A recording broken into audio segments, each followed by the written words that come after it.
نہج البلاغہ خطبہ نمبر 191۔ بیان کیا گیا ہے کہ امیر المومنین حضرت علی علیہ السلام کے ایک صحابی نے کہ جنہیں حمام کہا جاتا ہے، جو بہت ہی عبادت گزار شخص تھے، انہوں نے امیر المومنین علیہ السلام سے عرض کی کہ یا امیر المومنین علیہ السلام، مجھ سے پرہیزگاروں کی حالت اس طرح بیان فرمائیں کہ ان کی تصویر میری نظروں میں پھرنے لگے۔ امام علیہ السلام نے جواب دینے میں کچھ تأمل کیا، پھر اتنا فرمایا کہ اے حمام، اللہ سے ڈرو، اچھے عمل کرو، کیونکہ اللہ ان لوگوں کے ساتھ ہے جو متقی و نیک کردار ہوں۔ حمام نے اس جواب پر اکتفا نہ کیا اور امیر علیہ السلام کو مزید بیان فرمانے کے لیے قسم دی، جس پر امام علیہ السلام نے خدا کی حمد و ثنا کی اور نبی کریم حضرت محمد مصطفیٰ صلی اللہ علیہ وآلہ وسلم پر درود بھیجا اور فرمایا، اللہ سبحانہ نے جب مخلوق کو پیدا کیا تو ان کی اطاعت سے بے نیاز اور ان کے گناہوں سے بے خطر ہو کر کارگاہ ہستی میں انہیں جگا دی، کیونکہ اسے نہ کسی معصیت کار کی معصیت سے نقصان اور نہ کسی فرما بردار کی اطاعت سے فائدہ پہنچتا ہے۔ اس نے زندگی کا سر و سامان ان میں بانٹ دیا اور دنیا میں ہر ایک کو اس کے مناسب حال محل و مقام میں رکھا ہے۔ چنانچہ فضیلت ان کے لیے ہے جو پرہیزگار ہیں، کیونکہ ان کی گفتگو جچی تلی ہوئی، پہناوا میانہ روی اور چال ڈھال عجز و فروتنی ہے۔ اللہ کی حرام کردہ چیزوں سے انہوں نے آنکھیں بند کر لی ہیں اور فائدہ مند علم پر کان دھر لیے ہیں۔ ان کے نفس زحمت و تکلیف میں بھی ویسے ہی رہتے ہیں جیسے آرام و آسائش میں۔ اگر زندگی کی مقررہ مدت نہ ہوتی جو اللہ نے ان کے لیے لکھ دی ہے، تو ثواب کے شوق اور اطاعت کے خوف سے ان کی روحیں ان کے جسموں میں چشم زدن کے لیے بھی نہ ٹھہرتی۔ خالق کی عظمت ان کے دلوں میں بیٹھی ہوئی ہے، اس لیے کہ اس کے ماں سوا ہر چیز ان کی نظروں میں ذلیل و خوار ہے۔ ان کو جنت کا ایسا ہی یقین ہے جیسے کسی کو آنکھوں دیکھی چیز کا ہوتا ہے، تو گویا وہ اسی وقت جنت کی نعمتوں سے سرفراز ہیں، اور دوزخ کا بھی ایسا ہی یقین ہے کہ جیسے وہ دیکھ رہے ہیں تو انہیں ایسا محسوس ہوتا ہے کہ جیسے وہاں کا عذاب ان کے گرد و پیش موجود ہے۔ ان کے دل غمزدہ و محزون اور لوگ ان کے شر و ایذا سے محفوظ و مامون ہیں۔ ان کے بدن لاغر، ضروریات کم اور نفس نفسانی خواہشات سے بری ہیں۔ انہوں نے چند مختصر سے دنوں کی تکلیفوں پر صبر کیا، جس کے نتیجے میں دائمی آسائش حاصل کی۔ یہ ایک فائدہ مند تجارت ہے جو اللہ نے ان کے لیے مہیا کی۔ دنیا نے انہیں چاہا مگر انہوں نے دنیا کو نہ چاہا۔ اس نے انہیں قیدی بنایا تو انہوں نے اپنے نفسوں کا فدیہ دے کر اپنے کو چھڑا لیا۔ رات ہوتی ہے تو اپنے پیروں پر کھڑے ہو کر قرآن کی آیتوں کی ٹھہر ٹھہر کر تلاوت کرتے ہیں، جس سے اپنے دلوں میں غم و اندوہ کو تازہ کرتے ہیں اور مرض کا چارہ ڈھونڈتے ہیں۔ جب کسی ایسی آیت پر ان کی نگاہ پڑتی ہے جس میں جنت کی ترغیب دلائی گئی ہو، اس کی تمامیں ادھر جھک پڑتے ہیں اور اس کے اشتیاق میں ان کے دل بے تابانہ کھنچتے ہیں اور یہ خیال کرتے ہیں کہ وہ پرکیف منظر ان کی نظروں کے سامنے ہے۔ اور جب کسی ایسی آیت پر ان کی نظر پڑتی ہے کہ جس میں دوزخ سے ڈرایا گیا ہو، تو اس کی جانب دل کے کانوں کو جھکا دیتے ہیں اور یہ گمان کرتے ہیں کہ جہنم کے شعلوں کی آواز اور وہاں کی چیخ پکار ان کے کانوں کے اندر پہنچ رہی ہے، اور وہ رکوع میں اپنی کمریں جھکائے اور سجدے میں اپنی پیشانیاں، ہتھیلیاں، گھٹنے اور پیروں کے کنارے، انگوٹھے زمین پر بچھائے ہوئے ہیں اور اللہ سے گلو خلاصی کے لیے التجائیں کرتے ہیں۔ دن ہوتا ہے تو دانش مند عالم نکوکار اور پرہیزگار نظر آتے ہیں۔ خوف نے انہیں تیروں کی طرح لاغر کر کے چھوڑا ہے۔ دیکھنے والا انہیں دیکھ کر مریض سمجھتا ہے، حالانکہ انہیں کوئی مرض نہیں ہوتا، اور جب ان کی باتوں کو سنتا ہے تو کہنے لگتا ہے کہ ان کی عقلوں میں فطور ہے۔ ایسا نہیں، بلکہ انہیں تو ایک دوسرا ہی خطرہ لاحق ہے۔ وہ اپنے اعمال کی کم مقدار سے مطمئن نہیں ہوتے اور زیادہ کو زیادہ نہیں سمجھتے۔ وہ اپنے ہی نفسوں پر کوتاہیوں کا الزام رکھتے ہیں اور اپنے اعمال سے خوف زدہ رہتے ہیں۔ جب ان میں سے کسی ایک کو صلاح و تقوی کی بنا پر سراہا جاتا ہے تو وہ اپنے حق میں کہی ہوئی باتوں سے لرز اٹھتا ہے اور یہ کہتا ہے کہ میں دوسروں سے زیادہ اپنے نفس کو جانتا ہوں اور میرا پروردگار مجھ سے بھی زیادہ میرے نفس کو جانتا ہے۔ خدایا، ان کی باتوں پر میری گرفت نہ کرنا اور میرے متعلق جو یہ حسن ظن رکھتے ہیں مجھے اس سے بہتر قرار دینا دینا اور میرے ان گناہوں کو بخش دینا جو ان کے علم میں نہیں۔ ان میں سے ایک خاص علامت یہ ہے کہ تم اس کے دین میں استحکام، نرمی و خوش خلقی کے ساتھ دور اندیشی، ایمان میں یقین و استواری،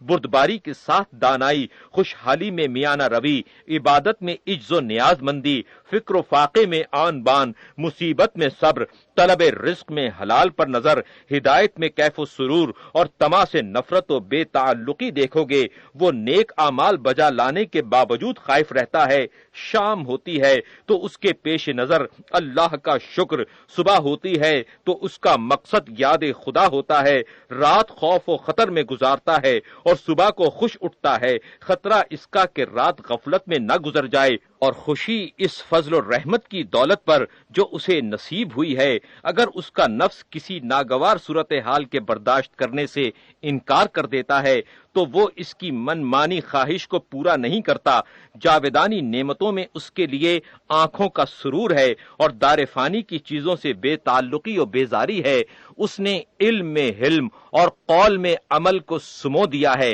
تم دیکھو گے اس کی امیدوں کا دامن کوتاہا، لغزشیں کم، دل متواضع اور نفس قانے، غذا قلیل، رویہ بے زحمت، دین محفوظ، خواہشیں مردہ اور غصہ ناپید ہے۔ اس سے بھلائی ہی کی توقع ہو سکتی ہے اور اس سے غضن کا کوئی اندیشہ نہیں ہوتا۔ جس وقت ذکر خدا سے غافل ہونے والوں میں نظر آتا ہے، جب بھی ذکر کرنے والوں میں لکھا جاتا ہے، چونکہ اس کا دل غافل نہیں ہوتا، اور جب ذکر کرنے والوں میں ہوتا ہے تو ظاہر ہے کہ اسے غفلت شعاروں میں شمار نہیں کیا جاتا۔ جو اس پر ظلم کرتا ہے اس سے درگزر کر جاتا ہے، جو اسے محروم کرتا ہے اس کا دامن اپنی عطا سے بھر دیتا ہے، جو اس سے بگاڑتا ہے یہ اس سے بناتا ہے۔ بےہودہ بکواس اس کے قریب نہیں پھٹکتی، اس کی باتیں نرم، برائیاں ناپید اور اچھائیاں نمایاں ہیں، خوبیاں ابھر کر سامنے آتی ہیں اور بدیاں پیچھے ہٹتی ہوئی نظر آتی ہیں۔ یہ مصیبتوں کے جھٹکوں میں کوہ حلم و وقار، سختیوں پر صابر اور خوشحالی میں شاکر رہتا ہے۔ جس کا دشمن بھی ہو اس کے خلاف بیجا زیادتی نہیں کرتا، اور جس کا دوست ہو اس کے خاطر بھی کوئی گناہ نہیں کرتا، قبل اس کے کہ اس کی کسی بات کے خلاف گواہی کی ضرورت پڑے۔ وہ خود ہی حق کا اعتراف کر لیتا ہے، امانت کو ضائع و برباد نہیں کرتا، جو اسے یاد دلایا گیا ہے اسے فراموش نہیں کرتا، نہ ہمسایوں کو غضن پہنچاتا ہے، نہ دوسروں کی مصیبتوں پر خوش ہوتا ہے، نہ باطل کی سرحد میں داخل ہوتا ہے، نہ جادائے حق سے قدم باہر نکالتا ہے۔ اگر چپ سادھ لیتا ہے تو اس خاموشی سے اس کا دل نہیں بجھتا، اور اگر ہنستا ہے تو آواز بلند نہیں ہوتی۔ اگر اس پر زیادتی کی جائے تو سہ لیتا ہے تاکہ اللہ ہی اس کا انتقام لے۔ اس کا نفس اس کے ہاتھوں مشقت میں مبتلا ہے اور دوسرے لوگ اس سے امن و راحت میں ہیں۔ اس نے آخرت کی خاطر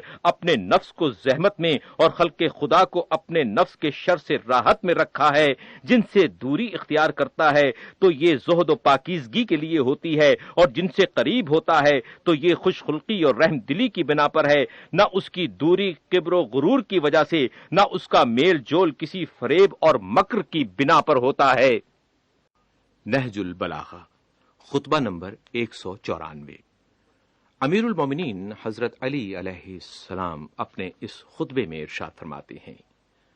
اللہ نے اپنے رسول صلی اللہ علیہ وآلہ وسلم کو اس وقت مبعوث کیا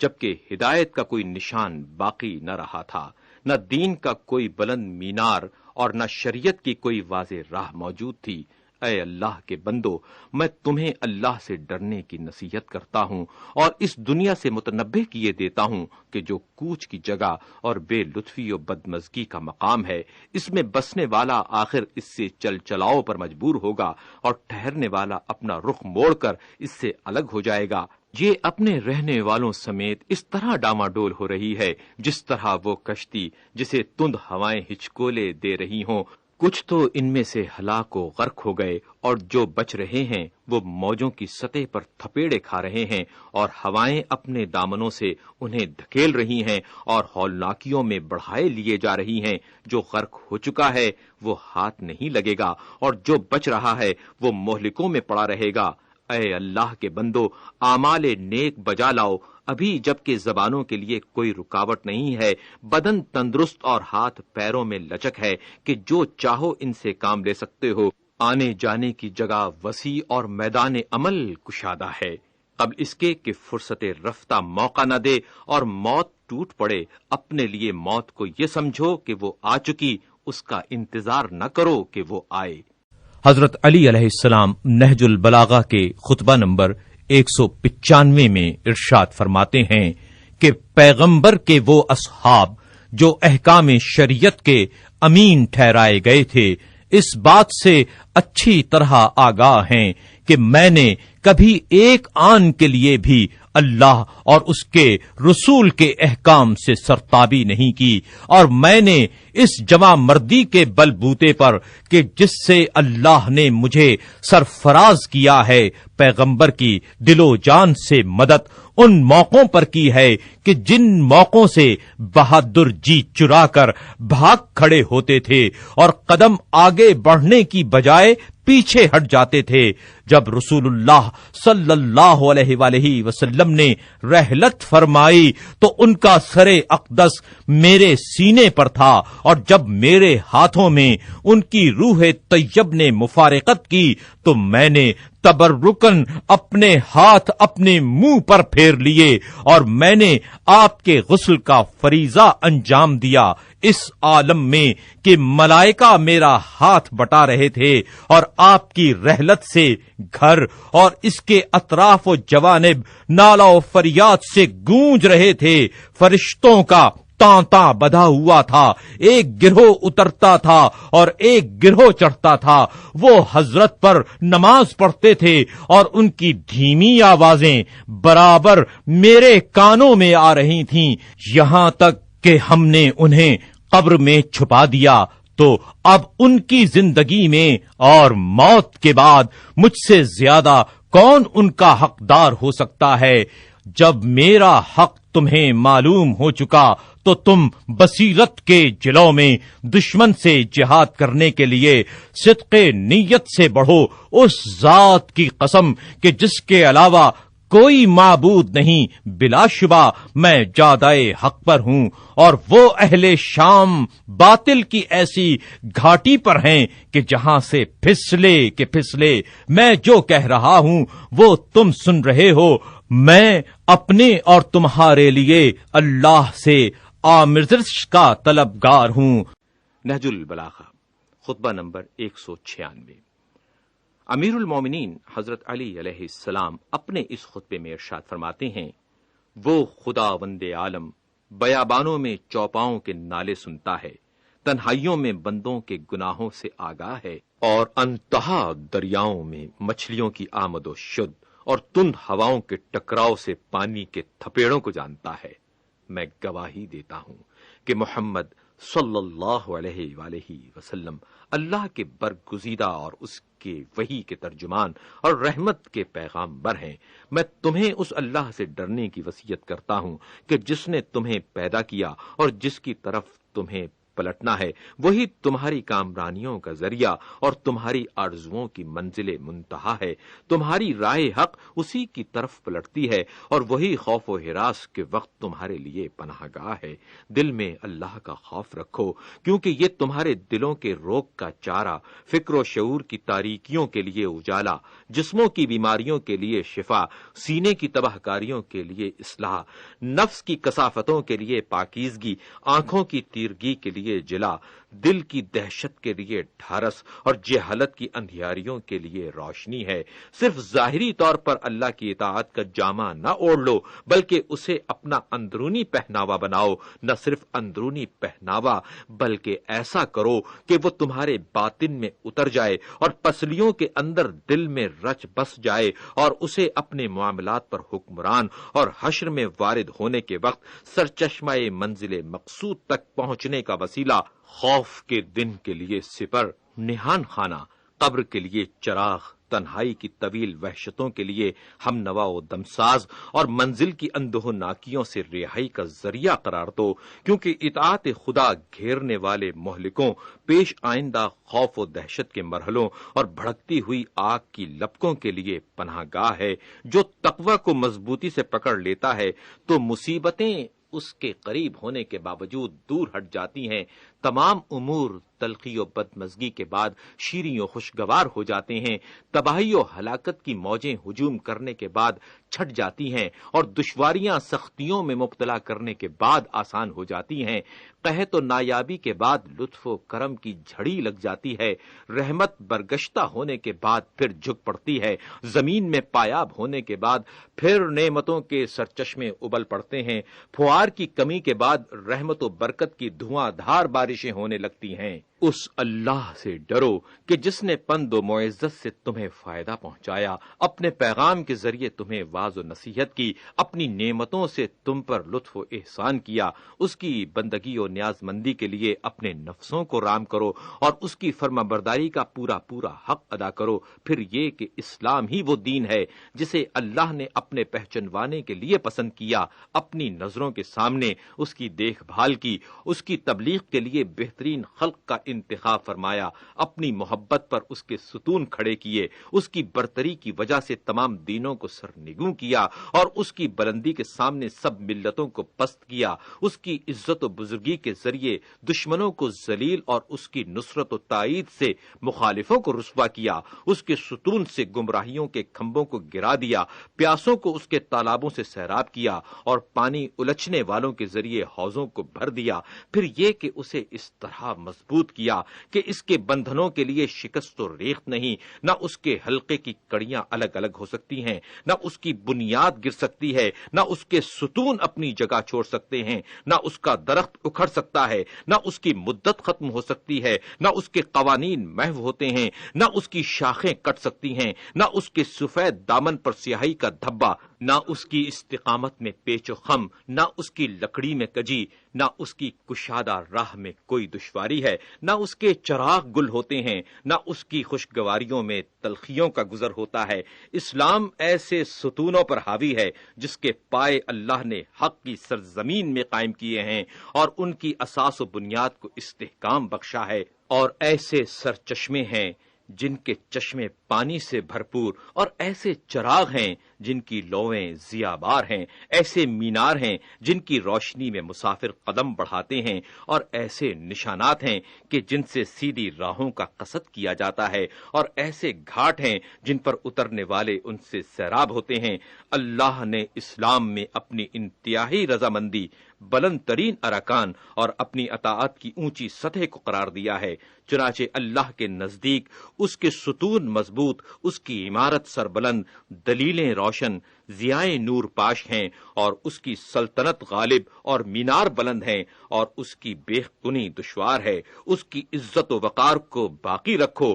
اس کے احکام کی پیروی کرو، اس کے حقوق ادا کرو اور اس کے ہر حکم کو اس کی جگہ پر قائم کرو۔ پھر یہ کہ اللہ سبحانہ نے محمد صلی اللہ علیہ وآلہ وسلم کو اس وقت حق کے ساتھ مبعوث کیا جبکہ فنا نے دنیا کے قریب ڈیرے ڈال دیے اور آخرت سر پر منڈلانے لگی، اس کی رونقوں کا اجالا اندھیرے سے بدلنے لگا اور اپنے رہنے والوں کے لیے مصیبت بن کر کھڑی ہو گئی، اس کا فرش درش تو ناہموار ہو گیا اور فنا کے ہاتھوں میں باغ ڈور دینے کے لیے آمادہ ہو گئی۔ یہ اس وقت کہ جب اس کی مدت اختتام پذیر اور فنا کی علامتیں قریب آ گئیں، اس کے بسنے والے تباہ اور اس کے حلقے کی کڑیاں الگ ہونے لگیں، اس کے بندھن پراگندہ اور نشانات بوسیدہ ہو گئے، اس کے عیب کھلنے اور پھیلے ہوئے دامن سمٹنے لگے۔ اللہ نے ان کو پیغام رسانی اور امت کی سرفرازی کا ذریعہ، اہل علم کے لیے بہار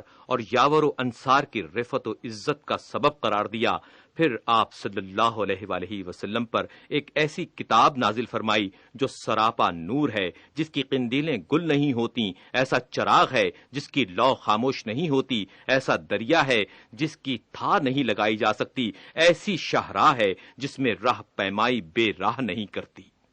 ایسی کرن ہے جس کی چھوٹ مدھم نہیں پڑتی، وہ ایسا حق و باطل میں امتیاز کرنے والا ہے جس کی دلیل کمزور نہیں پڑتی، ایسا کھول کر بیان کرنے والا ہے جس کے ستون منہدم نہیں کیے جا سکتے، وہ سراسر شفا ہے کہ جس کے ہوتے ہوئے روحانی بیماریوں کا کھٹکا نہیں رہتا، وہ سر تسر عزت و غلبہ ہے جس کے یاور و مددگار شکست نہیں کھاتے، وہ سراپا حق ہے جس کے معین و معاون بے مدد نہیں چھوڑے جاتے، وہ ایمان کا معدن اور مرکز ہے، اس سے علم کے چشمے پھوٹتے اور دریا بہتے ہیں، اس میں عدل کے چمن اور انصاف کے حوض ہیں، وہ اسلام کا سنگ بنیاد اور اس کی اساس ہے، حق کی وادی اور اس کا ہموار میدان ہے، وہ ایسا دریا ہے کہ جسے پانی بھرنے والے ختم نہیں کر سکتے، وہ ایسا چشمہ ہے کہ پانی الچنے والے اسے خشک نہیں کر سکتے، وہ ایسا گھاٹ ہے کہ اس پر اترنے والوں کا پانی گھٹ نہیں سکتا، وہ ایسی منزل ہے کہ جس کی راہ میں کوئی راہ رو بھٹکتا نہیں، وہ ایسا نشان ہے کہ چلنے والے کی نظر سے اوچھل نہیں ہوتا، وہ ایسا ٹیلا ہے کہ حق کا قصد کرنے والے اس سے آگے گزر نہیں سکتے۔ اللہ نے اسے عالموں کی تشنگی کے لیے سیرابی، فقیہوں کے لیے دلوں کی بہار، نیکوں کی راہ گزر کے لیے شاہراہ قرار دیا ہے۔ یہ ایسی دوا ہے کہ جس سے مرض نہیں رہتا، ایسا نور ہے جس میں تیرگی کا گزر نہیں، ایسی رسی ہے کہ جس کے حلقے مضبوط ہیں، ایسی چوٹی ہے کہ جس کی پناہ گاہ محفوظ ہے، جو اس سے وابستہ ہو اس کے لیے سرمایہ عزت ہے، جو اس کے حدود میں داخل ہو اس کے لیے پیغام صلح و امن ہے، جو اس کی پیروی کرے اس کے لیے ہدایت ہے، جو اسے اپنی طرف نسبت دے اس کے لیے حجت ہے، جو اس کی روح سے بات کرے اس کے لیے دلیل و برہان ہے، جو اس کی بنیاد پر بحث و منازعہ کرے اس کے لیے گواہ ہے، جو اسے حجت بنا کر پیش کرے اس کے لیے فتح و کامرانی ہے، جو اس کا بار اٹھائے یہ اس کا بوجھ بٹانے والا ہے، جو اسے اپنا دستور عمل بنائے اس کے لیے مرکب تیز گام ہے۔ یہ حقیقت شناس کے لیے ایک واضح نشان ہے، جو ضلالت سے ٹکرانے کے لیے صلح بند ہو اس کے لیے سپر ہے، اور جو اس کی ہدایت کو گرہ میں باندھ لے اس کے لیے علم و دانش ہے، بیان کرنے والے کے لیے بہترین کلام اور فیصلہ کرنے والے کے لیے قطعی حکم ہے۔ امیر المومنین امام المتقیان حضرت علی علیہ السلام کے خطبات نہج البلاغہ آپ کے لیے پیش کیے جا رہے ہیں۔ امیر المومنین علیہ السلام نہج البلاغہ کے خطبہ نمبر 197 میں ارشاد فرماتے ہیں، حضرت علیہ السلام اپنے اصحاب کو یہ نصیحت فرمایا کرتے تھے۔ آپ فرماتے ہیں،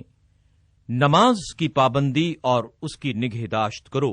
اور اسے زیادہ سے زیادہ بجا لاؤ اور اس کے ذریعے سے اللہ کا تقرب چاہو، کیونکہ نماز مسلمانوں پر وقت کی پابندی کے ساتھ واجب کی گئی ہے۔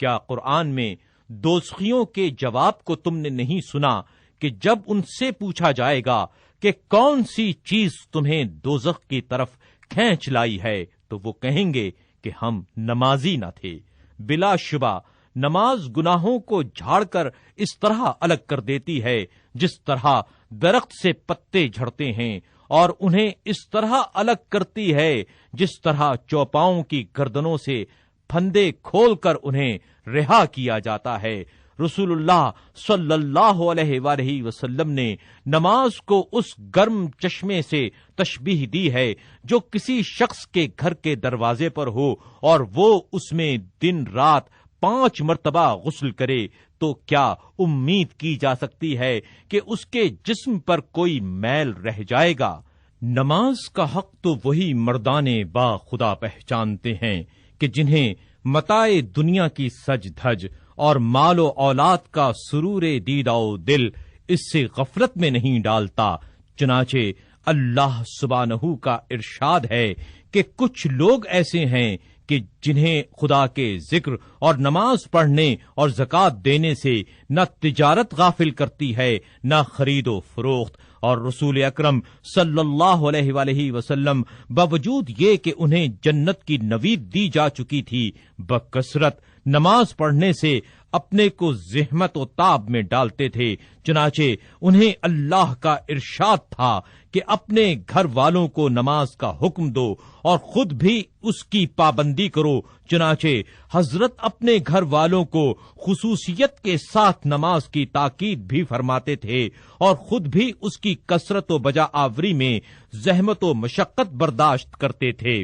پھر مسلمانوں کے لیے نماز کے ساتھ زکوٰۃ کو بھی تقرب خدا کا ذریعہ قرار دے دیا گیا ہے، تو جو شخص اسے برضا و رغبت ادا کرے گا اس کے لیے یہ گناہوں کا کفارہ اور دوزخ سے آڑ اور بچاؤ ہے۔ دیکھو، ادا کرنے کے بعد کوئی شخص اس کا خیال تک دل میں نہ لائے اور نہ اس پر زیادہ ہائے وائے مچائے، کیونکہ جو شخص دلی لگن کے بغیر زکوٰۃ دے کر اس سے بہتر چیز کے لیے چشم براہ رہتا ہے، وہ سنت سے بے خبر، اجر کے اعتبار سے نقصان اٹھانے والا، غلط کار اور دائمی پریشانی و ندامت میں گرفتار ہے۔ پھر امانت کا ادا کرنا ہے، جو اپنے کو امانت کا اہل نہ بنا سکے وہ ناکام و نامراد ہے۔ اس امانت کو مضبوط آسمانوں، پھیلی ہوئی زمینوں اور لمبے چوڑے گڑے ہوئے پہاڑوں پر پیش کیا گیا، بھلا ان سے تو بڑھ کر کوئی چیز لمبی چوڑی اونچی اور بڑی نہیں ہے، تو اگر کوئی چیز لمبائی چوڑائی یا قوت یا غلبے کے بلبوتے پر سرتابی کر سکتی ہوتی تو یہ سرتابی کر سکتے تھے، لیکن یہ تو اس کے عقاب و عتاب سے ڈر گئے اور اس چیز کو جان گئے جسے ان سے کمزور تر مخلوق انسان نہ جان سکا۔ بلا شبہ انسان بڑا نا انصاف اور بڑا جاہل ہے۔ امیر المومنین امام المتقیان امام اول حضرت علی علیہ السلام نہج البلاغہ کے اس خطبے میں ارشاد فرماتے ہیں، یہ بندگان خدا رات کے پردوں اور دن کے اجالوں میں جو گناہ کرتے ہیں وہ اللہ سے ڈھکے چھپے ہوئے نہیں، وہ تو ہر چھوٹی سی چھوٹی چیز سے آگاہ اور ہر شے پر اس کا علم محیط ہے۔ تمہارے ہی اعضاء اس کے سامنے گواہ بن کر پیش ہوں گے اور تمہارے ہی ہاتھ پاؤں اس کے لاؤ لشکر ہیں اور تمہارے ہی قلب و ضمیر اس کے جاسوس ہیں اور تمہاری تنہائیوں کے عشرت کدے اس کی نظروں کے سامنے ہیں۔ امیر المومنین حضرت علی علیہ السلام کے خطبات عالیہ نہج البلاغہ کا خطبہ نمبر 199۔ امیر المومنین علیہ السلام کا ارشاد ہے، آپ فرماتے ہیں، اے لوگو، ہدایت کی راہ میں ہدایت پانے والوں کی کمی سے گھبرا نہ جاؤ، کیونکہ لوگ تو اسی دنیا کے خوان نعمت پر ٹوٹے پڑتے ہیں جس سے شکم پوری کی مدت کم اور گرسنگی کا عرصہ دراز ہے۔ اے لوگو، افعال و اعمال چاہے مختلف ہوں مگر رضا و ناراضگی کے جذبات تمام لوگوں کو ایک حکم میں لے آتے ہیں۔ آخر قوم سمود کی اونٹنی کو ایک ہی شخص نے طے کیا تھا، لیکن پروردگار عالم نے عذاب سب پر کیا کیونکہ وہ سارے کے سارے اس پر رضامند تھے۔ چنانچہ اللہ کا ارشاد ہے کہ انہوں نے اونٹنی کے پاؤں کاٹ ڈالے اور صبح کے وقت جب عذاب کے آثار دیکھے تو اپنے کیے پر نادم و پریشان ہوئے۔ عذاب کی آمد یوں تھی کہ زمین کے دھنسنے اور زلزلوں کے جھٹکوں سے ایسی گھڑگھڑاہٹ ہونے لگی جیسے نرم زمین میں ہلکی تپی ہوئی پھالی کے چلانے سے آواز آتی ہے۔ اے لوگو، جو روشن و واضح راہ پر چلتا ہے وہ سرچشمہ ہدایت پر پہنچ جاتا ہے، اور جو بے راہ روی اختیار کرتا ہے وہ صحرائے بے آب و گیاہ میں جا پڑتا ہے۔ حضرت علی علیہ السلام نہج البلاغہ کے خطبہ نمبر 200 میں ارشاد فرماتے ہیں، امیر المومنین علیہ السلام نے سیدۃ النساء فاطمۃ الزہرا سلام اللہ علیہا کے دفن کے موقع پر ارشاد فرمایا، یا رسول اللہ صلی اللہ علیہ وآلہ وسلم، آپ کو میری جانب سے اور آپ کے پڑوس میں اترنے والی اور آپ سے جلد ملحق ہونے والی آپ کی بیٹی کی طرف سے سلام ہو۔ یا رسول اللہ صلی اللہ علیہ وآلہ وسلم، آپ کی برگزیدہ بیٹی کی رحلت سے میرا صبر و شکیب جاتا رہا، میری ہمت و توانائی نے ساتھ چھوڑ دیا، لیکن آپ کی مفارقت کے حادثہ عظما اور آپ کی رحلت کے صدمہ جاں کاہ پر صبر کر لینے کے بعد مجھے اس مصیبت پر بھی صبر و شکیبائی سے کام لینا پڑے گا، جبکہ میں نے اپنے ہاتھوں سے آپ کو قبر کی لحد میں اتارا اور اس عالم میں آپ کی روح نے پرواز کی کہ آپ کا سر اقدس میری گردن اور سینے کے درمیان رکھا تھا۔ انا للہ و انا الیہ راجعون۔ اب یہ امانت پلٹا لی گئی، گروی رکھی ہوئی چیز چھڑا لی گئی، لیکن میرا بے پایاں غم، میری راتیں بے خواب رہیں گی، یہاں تک کہ خداوند عالم میرے لیے بھی اسی گھر کو منتخب کرے جس میں آپ رونق افروز ہیں۔ وہ وقت آ گیا کہ آپ کی بیٹی آپ کو بتائیں کہ کس طرح آپ کی امت نے ان پر ظلم ڈھانے کے لیے ایکا کر لیا۔ آپ ان سے پورے طور پر پوچھیں اور تمام احوال و واردات دریافت کریں۔ یہ ساری مصیبتیں ان پر بیت گئیں، حالانکہ آپ کو گزرے ہوئے کچھ زیادہ عرصہ نہیں ہوا تھا اور نہ آپ کے تذکروں سے زبانیں بند ہوئی تھیں۔ آپ دونوں پر میرا سلام رخصتی ہو، نہ ایسا سلام جو کسی ملول و دل تنگ کی طرف سے ہوتا ہے۔ اب اگر میں اس جگہ سے پلٹ جاؤں تو اس لیے نہیں کہ آپ سے میرا دل بھر گیا ہے، اور اگر ٹھہرا رہوں تو اس لیے نہیں کہ میں اس وعدے سے بدظن ہوں جو اللہ نے صبر کرنے والوں سے کیا ہے۔ امیر المومنین حضرت علی علیہ السلام کے خطبات عالیہ نہج البلاغہ کا خطبہ نمبر 201۔ امیر المومنین علیہ السلام اپنے اس خطبے میں ارشاد فرماتے ہیں: اے لوگو، یہ دنیا گزرگاہ ہے اور آخرت جائے قرار۔ اس راہ گزر سے اپنی منزل کے لیے توشہ اٹھا لو۔ جس کے سامنے تمہارا کوئی بھید چھپا نہیں رہ سکتا، اس کے سامنے اپنے پردے چاک نہ کرو قبل اس کے کہ تمہارے جسم دنیا سے الگ کر دیے جائیں۔ اپنے دل اس سے ہٹا لو۔ اس دنیا میں تمہیں جانچا جا رہا ہے، لیکن تمہیں پیدا دوسری جگہ کے لیے کیا گیا ہے۔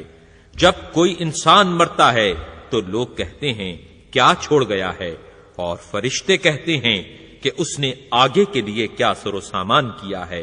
خدا تمہارا بھلا کرے، کچھ آگے کے لیے بھی بھیجو کہ وہ تمہارے لیے ایک طرح سے اللہ کے ذمے قرضہ ہوگا۔ سب کا سب پیچھے نہ چھوڑ جاؤ کہ وہ تمہارے لیے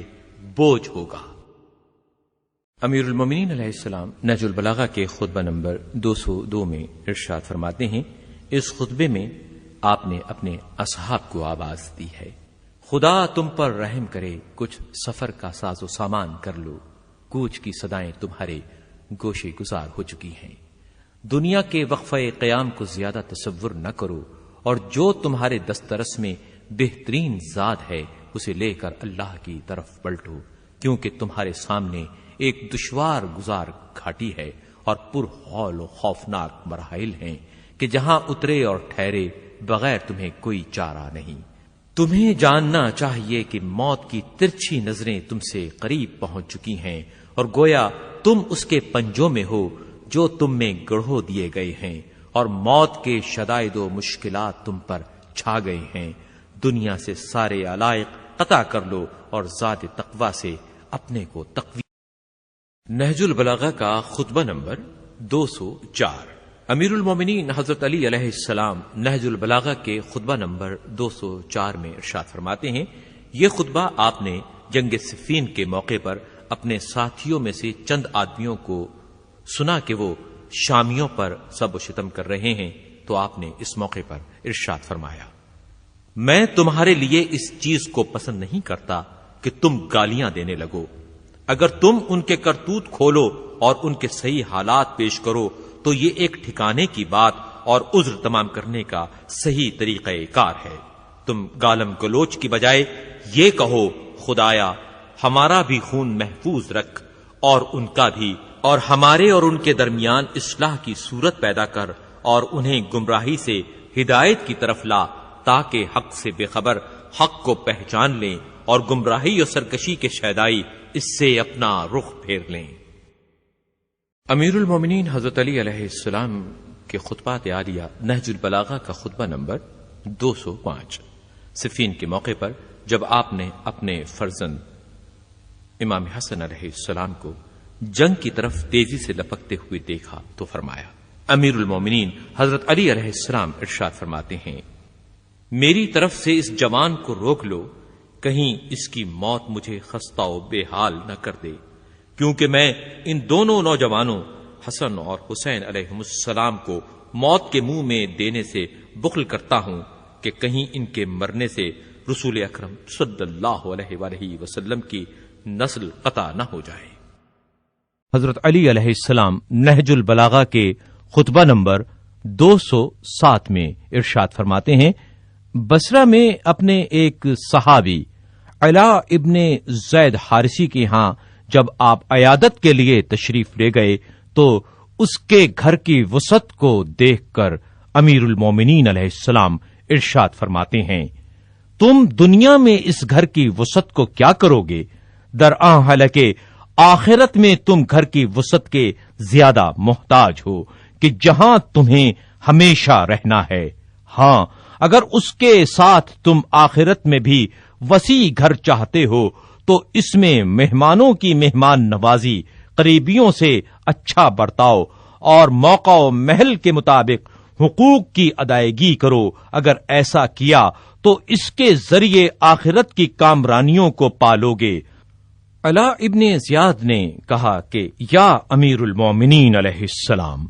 مجھے اپنے بھائی عاصم ابن زیاد کی آپ سے شکایت کرنا ہے۔ حضرت نے پوچھا، کیوں، اسے کیا ہوا؟ علا نے کہا کہ اس نے بالوں کی چادر اوڑھ لی ہے اور دنیا سے بالکل بے لگاؤ ہو گیا ہے۔ تو حضرت امیر المومنین علیہ السلام نے کہا کہ اسے میرے پاس لاؤ۔ جب وہ آیا تو آپ نے فرمایا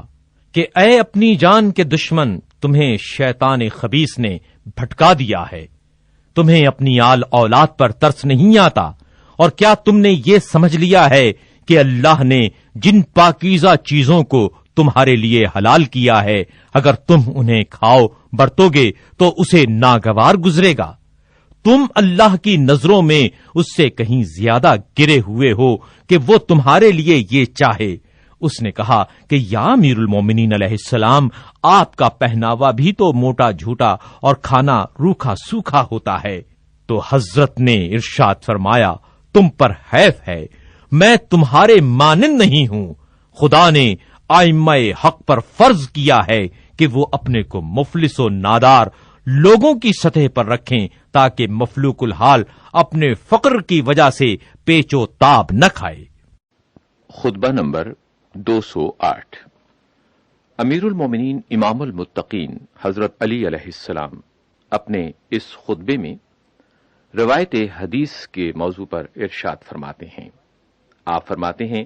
کہ لوگوں کے ہاتھوں میں حق اور باطل، سچ اور جھوٹ، ناسخ اور منسوخ، عام اور خاص، واضح اور مبہم، صحیح اور غلط، سبھی کچھ ہے۔ خود رسول اکرم صلی اللہ علیہ وآلہ وسلم کے دور میں آپ پر بہتان لگائے گئے، یہاں تک کہ آپ کو کھڑے ہو کر خطبے میں کہنا پڑا کہ جو شخص مجھ پر جان بوجھ کر بہتان باندھے گا تو وہ اپنا ٹھکانہ جہنم میں بنا لے۔ تمہارے پاس 4 طرح کے لوگ حدیث لانے والے ہیں کہ جن کا 5واں نہیں۔ ایک تو وہ جس کا ظاہر کچھ ہے اور باطن کچھ، وہ ایمان کی نمائش کرتا ہے اور مسلمانوں کسی وضاقتہ بنا لیتا ہے، نہ گناہ کرنے سے گھبراتا ہے اور نہ کسی افتاد میں پڑھنے سے جھجکتا ہے۔ وہ جان بوجھ کر رسول اکرم صلی اللہ علیہ وآلہ وسلم پر جھوٹ باندھتا ہے۔ اگر لوگوں کو پتہ چل جاتا کہ یہ منافق اور جھوٹا ہے تو اس سے نہ کوئی حدیث قبول کرتے اور نہ اس کی بات کی تصدیق کرتے، لیکن وہ تو یہ کہتے ہیں کہ یہ رسول اللہ صلی اللہ علیہ وآلہ وسلم کا صحابی ہے، اس نے آن حضرت صلی اللہ علیہ وآلہ وسلم کو دیکھا بھی ہے اور ان سے حدیثیں بھی سنی ہیں اور آپ سے تحصیل علم بھی کی ہے۔ چنانچہ وہ بے سوچے سمجھے اس کی بات کو قبول کر لیتے ہیں، حالانکہ اللہ نے تمہیں منافقوں کے متعلق خبر دے رکھی ہے، ان کے رنگ ڈھنگ سے بھی تمہیں آگاہ کر دیا ہے۔ پھر وہ رسول اکرم صلی اللہ علیہ وآلہ وسلم کے بعد بھی باقی و برقرار رہے اور کذب و بہتان کے ذریعے گمراہی کے پیشواؤں اور جہنم کا بلاوا دینے والوں کے ہاں اثر و رسوخ پیدا کیا۔ چنانچہ انہوں نے ان کو اچھے اچھے عہدوں پر لگایا اور حاکم بنا کر لوگوں کی گردنوں پر مسلط کر دیا اور ان کے ذریعے سے اچھی طرح دنیا کو حلق میں اتارا، اور لوگوں کا تو یہ قاعدہ ہی ہے کہ وہ بادشاہوں اور دنیا والوں کا ساتھ دیا کرتے ہیں مگر سوا ان معدود چند افراد کے کہ جنہیں اللہ اپنے حفظ و امان میں رکھے۔ امیر المومنین علیہ السلام اپنے اس خطبے میں ارشاد فرماتے ہیں، 4 میں سے ایک تو یہ ہوا، اور دوسرا شخص وہ ہے جس نے تھوڑا بہت رسول اللہ صلی اللہ علیہ وآلہ وسلم سے سنا لیکن جوں کا توں اسے یاد نہ رکھ سکا اور اس میں اسے سہو ہو گیا، اور یہ جان بوجھ کر جھوٹ نہیں بولتا، یہی کچھ اس کے دسترس میں ہے، اسے ہی دوسروں سے بیان کرتا ہے اور اسی پر خود بھی عمل پیرا ہوتا ہے، اور کہتا بھی یہی ہے کہ میں نے رسول اللہ صلی اللہ علیہ وآلہ وسلم سے سنا ہے۔ اگر مسلمانوں کو یہ خبر ہو جاتی کہ اس کی یادداشت میں بھول چوک ہو گئی ہے تو وہ اس کی بات کو نہ مانتے،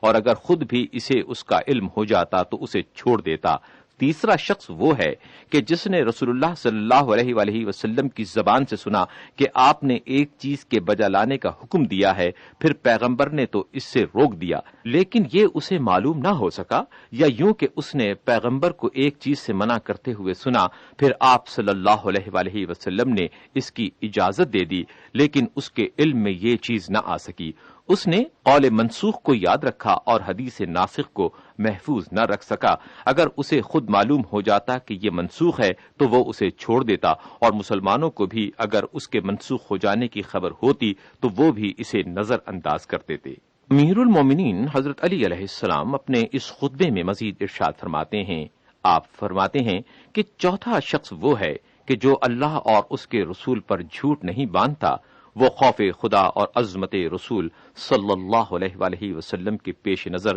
کذب سے نفرت کرتا ہے۔ اس کی یادداشت میں غلطی واقع نہیں ہوتی بلکہ جس طرح سنا اسی طرح اسے یاد رکھا اور اسی طرح اسے بیان کیا، نہ اس میں کچھ بڑھایا نہ اس میں کچھ گھٹایا۔ حدیث ناسخ کو یاد رکھا تو اس پر عمل بھی کیا، حدیث منسوخ کو بھی اپنی نظر میں رکھا اور اس سے اجتناب برتا۔ وہ اس حدیث کو بھی جانتا ہے جس کا دائرہ محدود اور اسے بھی جو ہمگیر اور سب کو شامل ہے، اور ہر حدیث کو اس کے محل و مقام پر رکھتا ہے اور یوں ہی واضح اور مبہم حدیثوں کو پہچانتا ہے۔ کبھی رسول اکرم صلی اللہ علیہ وآلہ وسلم کا کلام 2 رخ لیے ہوتا تھا، کچھ کلام وہ جو کسی وقت یا افراد سے مخصوص ہوتا تھا، اور کچھ وہ جو تمام اوقات اور تمام افراد کو شامل ہوتا تھا، اور ایسے افراد بھی سن لیا کرتے تھے کہ جو سمجھ ہی نہ سکتے تھے کہ اللہ نے اس سے کیا مراد لیا ہے اور پیغمبر صلی اللہ علیہ وآلہ وسلم کا اس سے مقصد کیا ہے، تو یہ سننے والے اسے سن تو لیتے تھے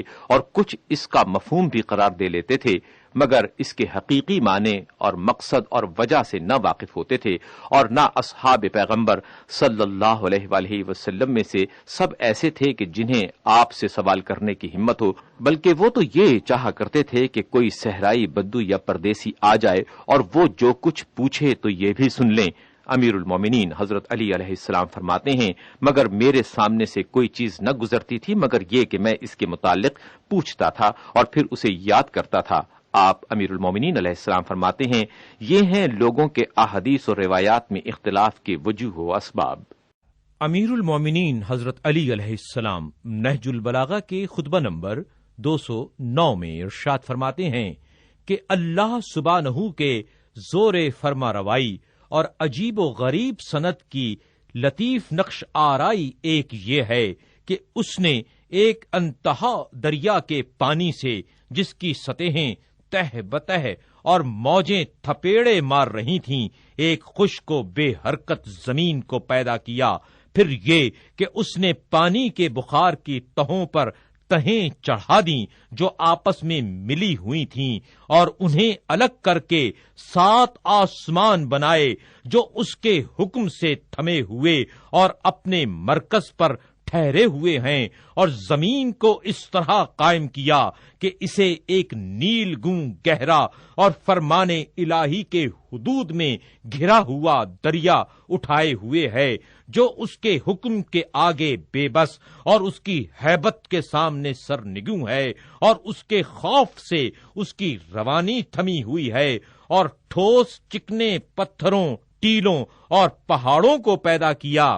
اور ان کو ان کی جگہوں پر نصب اور ان کی قرار گاہوں میں قائم کیا، چنانچہ ان کی چوٹیاں فضا کو چیرتی ہوئی نکل گئی ہیں اور بنیادیں پانی میں گڑی ہوئی ہیں۔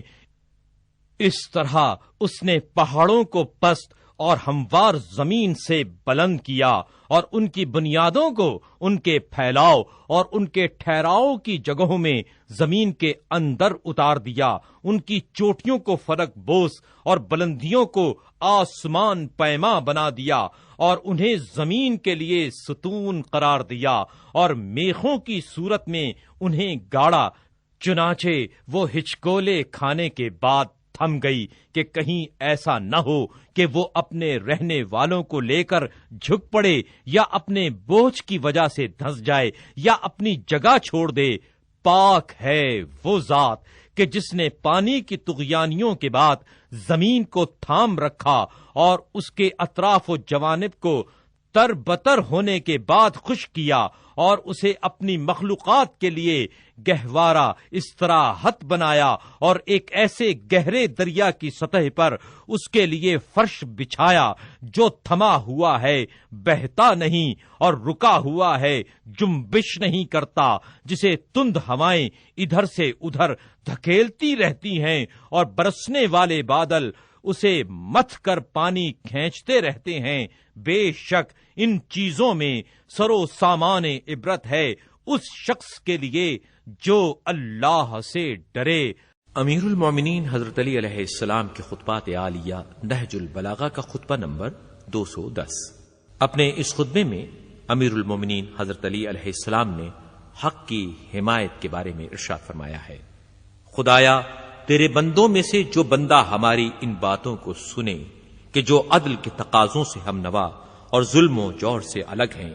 جو دین و دنیا کی اصلاح کرنے والی اور شر انگیزی سے دور ہیں، اور سننے کے بعد پھر بھی انہیں ماننے سے انکار کر دے، تو اس کے معنی یہ ہیں کہ وہ تیری نصرت سے منہ موڑنے والا اور تیرے دین کو ترقی دینے سے کوتاہی کرنے والا ہے۔ اے گواہوں میں سب سے بڑے گواہ، ہم تجھے اور ان سب کو جنہیں تو نے آسمانوں اور زمینوں میں بسایا ہے اس شخص کے خلاف گواہ کرتے ہیں، پھر اس کے بعد تو ہی اس کو نصرت و امداد سے بے نیاز کرنے والا اور اس کے گناہ کا اس سے مواخذہ کرنے والا ہے۔ آپ سن رہے ہیں نہج البلاغہ کے خطبات عالیہ۔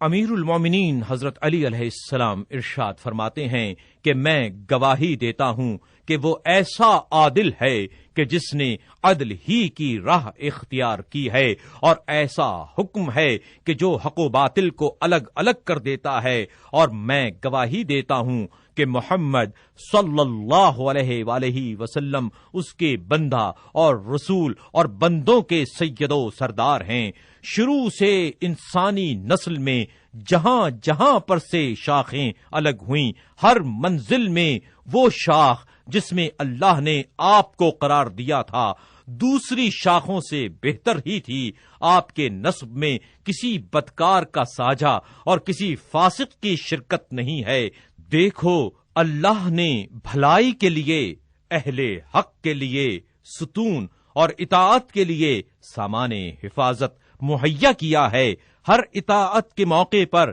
تمہارے لیے اللہ کی طرف سے نصرت و تائید دستگیری کے لیے موجود ہوتی ہے، جس کو اس نے زبانوں سے ادا کیا ہے اور اس سے دلوں کو ڈھارس دی ہے، اور اس میں بے نیازی چاہنے والے کے لیے بے نیازی اور شفا چاہنے والے کے لیے شفا ہے۔ امیر المومنین علیہ السلام نہج البلاغہ کے اس خطبے میں ارشاد فرماتے ہیں: تمہیں جاننا چاہیے کہ اللہ کے وہ بندے جو علم الہی کے امانت دار ہیں، وہ محفوظ چیزوں کی حفاظت کرتے ہیں اور اس کے چشموں کو تشنگان علم و معارف کے لیے بہاتے ہیں، ایک دوسرے کی اعانت کے لیے باہم ملتے ملاتے ہیں اور خلوص و محبت سے میل ملاقات کرتے ہیں، اور علم و حکمت کے سیراب کرنے والوں ساغروں سے چھک کر سیراب ہوتے ہیں، اور سیراب ہو کر سرچشمہ علم سے پلٹتے ہیں۔ ان میں شک و شبہ کا شائبہ نہیں ہوتا اور غیبت کا گزر نہیں ہوتا۔ اللہ نے ان کے پاکیزہ اخلاق کو ان کی طینت و فطرت میں سمو دیا ہے۔ انہی خوبیوں کی بنا پر وہ آپس میں محبت و انس رکھتے ہیں اور ایک دوسرے سے ملتے ملاتے ہیں۔ وہ لوگوں میں اس طرح نمایاں ہیں جس طرح بیجوں میں صاف ستھرے بیج کے اچھے دانوں کو لے لیا جاتا ہے اور بروں کو پھینک دیا جاتا ہے۔ اس صفائی و پاکیزگی نے انہیں چھانٹ اور پرکھ نے نکھار دیا ہے۔ انسان کو چاہیے کہ وہ ان اوصاف کی پذیرائی سے اپنے لیے شرف و عزت قبول کرے اور قیامت کے وارد ہونے سے پہلے اس سے ہراساں رہے، اور اسے چاہیے کہ وہ زندگی کے مختصر دنوں اور اس گھر کے تھوڑے سے قیام میں کہ جو بس اتنا ہے کہ اس کو آخرت کے گھر سے بدل لے، آنکھیں کھولے اور غفلت میں نہ پڑے، اور اپنی جائے بازگشت اور منزل آخرت کے جانے پہچانے ہوئے مرحلوں قبر، برزخ، حشر کے لیے نیک اعمال کرے۔ مبارک ہو اس پاک و پاکیزہ دل والے کو کہ جو ہدایت کرنے والے کی پیروی اور تباہی میں ڈالنے والے سے کنارہ کرتا ہے، اور دیدہ بصیرت میں جلا بخشنے والے کی روشنی اور ہدایت کرنے والے کے حکم کی فرما برداری سے سلامتی کی راہ پا لیتا ہے، اور ہدایت کے دروازوں کے بند اور وسائل و ذرائع کے قطع ہونے سے پہلے ہدایت کی طرف بڑھ جاتا ہے، توبہ کا دروازہ کھلواتا ہے، اور پھر گناہ کا دھبا اپنے دامن سے چھڑاتا ہے۔ وہ سیدھے راستے پر کھڑا کر دیا گیا ہے اور واضح راہ اسے بتا دی گئی ہے۔ امیر المومنین حضرت علی علیہ السلام نہج البلاغہ کے خطبہ نمبر 214 میں ارشاد فرماتے ہیں، صفین کے موقع پر آپ نے یہ خطبہ ارشاد فرمایا۔ امیر علیہ السلام فرماتے ہیں، اللہ سبحانہ نے مجھے تمہارے امور کا اختیار دے کر میرا حق تم پر قائم کر دیا ہے، اور جس طرح میرا تم پر حق ہے ویسے ہی تمہارا بھی مجھ پر حق ہے۔ یوں تو حق کے بارے میں باہمی اوصاف گنوانے میں بہت وسعت ہے، لیکن آپس میں حق و انصاف کرنے کا دائرہ بہت تنگ ہے۔ دو آدمیوں میں اس کا حق اس پر اسی وقت ہے جب دوسرے کا بھی اس پر حق ہو، اور اس کا حق اس پر جبھی ہوتا ہے جب اس کا حق اس پر بھی ہو، اور ایسا ہو سکتا ہے کہ اس کا حق تو دوسروں پر ہو لیکن اس پر کسی کا حق نہ ہو، تو یہ امر ذات باری کے لیے مخصوص ہے، نہ اس مخلوق کے لیے، کیونکہ وہ اپنے بندوں پر پورا تسلط و اقتدار رکھتا ہے، اور اس نے تمام ان چیزوں میں کہ جن پر اس کے فرمان قضا جاری ہوئے ہیں عدل کرتے ہوئے ہر صاحب حق کا حق دے دیا ہے۔ اس نے بندوں پر اپنا یہ حق رکھا ہے کہ وہ اس کی اطاعت و فرما برداری کریں، اور اس نے محض اپنے فضل و کرم اور اپنے احسان کو وسعت دینے کی بنا پر کہ جس کا وہ اہل ہے اس کا کئی گنا اجر قرار دیا ہے۔ پھر اللہ نے ان حقوق انسانی کو بھی کہ جنہیں ایک کے لیے دوسرے پر قرار دیا ہے اپنے ہی حقوق میں سے قرار دیا ہے، اور انہیں اس طرح ٹھہرایا ہے کہ وہ ایک دوسرے کے مقابلے میں برابر اتریں، اور کچھ ان میں سے کچھ حقوق کا باعث ہوتے ہیں اور اس وقت تک واجب نہیں ہوتے جب تک اس کے مقابلے میں حقوق ثابت نہ ہو جائیں، اور سب سے بڑا حق جسے اللہ سبحانہ نے واجب کیا ہے حکمران کا ریت پر اور ریت کا حکمران پر ہے، کہ جسے اللہ نے والی اور ریت میں سے ہر ایک کے لیے فریضہ بنا کر عائد کیا ہے، اور اسے ان میں رابطہ محبت قائم کرنے اور ان کے دین کو سرفرازی بخشنے کا ذریعہ قرار دیا ہے۔ چنانچہ ریت اسی وقت خوشحال رہ سکتی ہے جب حاکم کے طور طریقے درست ہوں، اور حاکم بھی اسی وقت صلاح و درستی سے آراستہ ہو سکتا ہے جب ریت اس کے احکام کی انجام دہی کے لیے آمادہ ہو، جب ریت فرما روا کے حقوق پورے کرے اور فرما روا ریت کے حقوق سے عہدہ برا ہو، تو ان میں حق باوقار، دین کی راہیں استوار اور عدل و انصاف کے نشانات برقرار ہو جائیں گے، اور پیغمبر اکرم کی سنتیں اپنے ڈھرے پر چل نکلیں گی اور زمانہ سدھر جائے گا، بقائے سلطنت کی توقعات پوری ہو جائیں گی، اور دشمنوں کی حرص و طمع یاس و نا امیدی سے بدل جائے گی۔ اور جب ریت حاکم پر مسلط ہو جائے یا حاکم ریت پر ظلم ڈھانے لگے تو اس موقع پر ہر بات میں اختلاف ہوگا، ظلم کے نشانات ابھر آئیں گے، دین میں مفسدے بڑھ جائیں گے، شریعت کی راہیں متروک ہو جائیں گی، خواہشوں پر عمل درآمد ہوگا، شریعت کے احکام ٹھکرا دیے جائیں گے، نفسانی بیماریاں بڑھ جائیں گی، اور بڑے سے بڑے حق کو ٹھکرا دینے اور بڑے سے بڑے باطل پر عمل پیرا ہونے سے بھی کوئی نہ گھبرائے گا۔ ایسے موقع پر ذلیل اور بدکار باعزت ہو جاتے ہیں اور بندوں پر اللہ کی عقوبتیں بڑھ جاتی ہیں، لہذا اس حق کی ادائیگی میں ایک دوسرے کو سمجھنا، سمجھانا اور ایک دوسرے سے بخوبی تعاون کرنا تمہارے لیے ضروری ہے، اس لیے کہ کوئی شخص بھی اللہ کی اطاعت و بندگی میں اس حد تک نہیں پہنچ سکتا کہ جس کا وہ اہل ہے، چاہے وہ اس کی خوشنودیوں کو حاصل کرنے کے لیے کتنا ہی حریص ہو اور اس کی عملی کوششیں بھی بڑھی چڑھی ہوئی ہوں، پھر بھی اس نے بندوں پر یہ حق واجب قرار دیا ہے کہ وہ مقدور بھر پند و نصیحت کریں اور اپنے درمیان حق کو قائم کرنے کے لیے ایک دوسرے کا ہاتھ بٹائیں۔ کوئی شخص بھی اپنے کو اس سے بے نیاز نہیں قرار دے سکتا کہ اللہ نے جس ذمہ داری کا بوجھ اس پر ڈالا ہے اس میں اس کا ہاتھ بٹایا جائے، چاہے وہ حق میں کتنا ہی بلند منزلت کیوں نہ ہو اور دین میں اسے فضیلت و برتری کیوں نہ حاصل ہو، اور کوئی شخص اس سے بھی گیا گزرا نہیں کہ حق میں تعاون کرے یا اس کی طرف دست تعاون بڑھایا جائے، چاہے لوگ اسے ذلیل سمجھیں اور اپنی حقارت کی وجہ سے آنکھوں میں نہ جچے۔ اتنا خطبہ سننے کے بعد آپ کے اصحاب میں سے ایک شخص نے آپ کی آواز پر لبیک کہتے ہوئے ایک طویل گفتگو کی، جس میں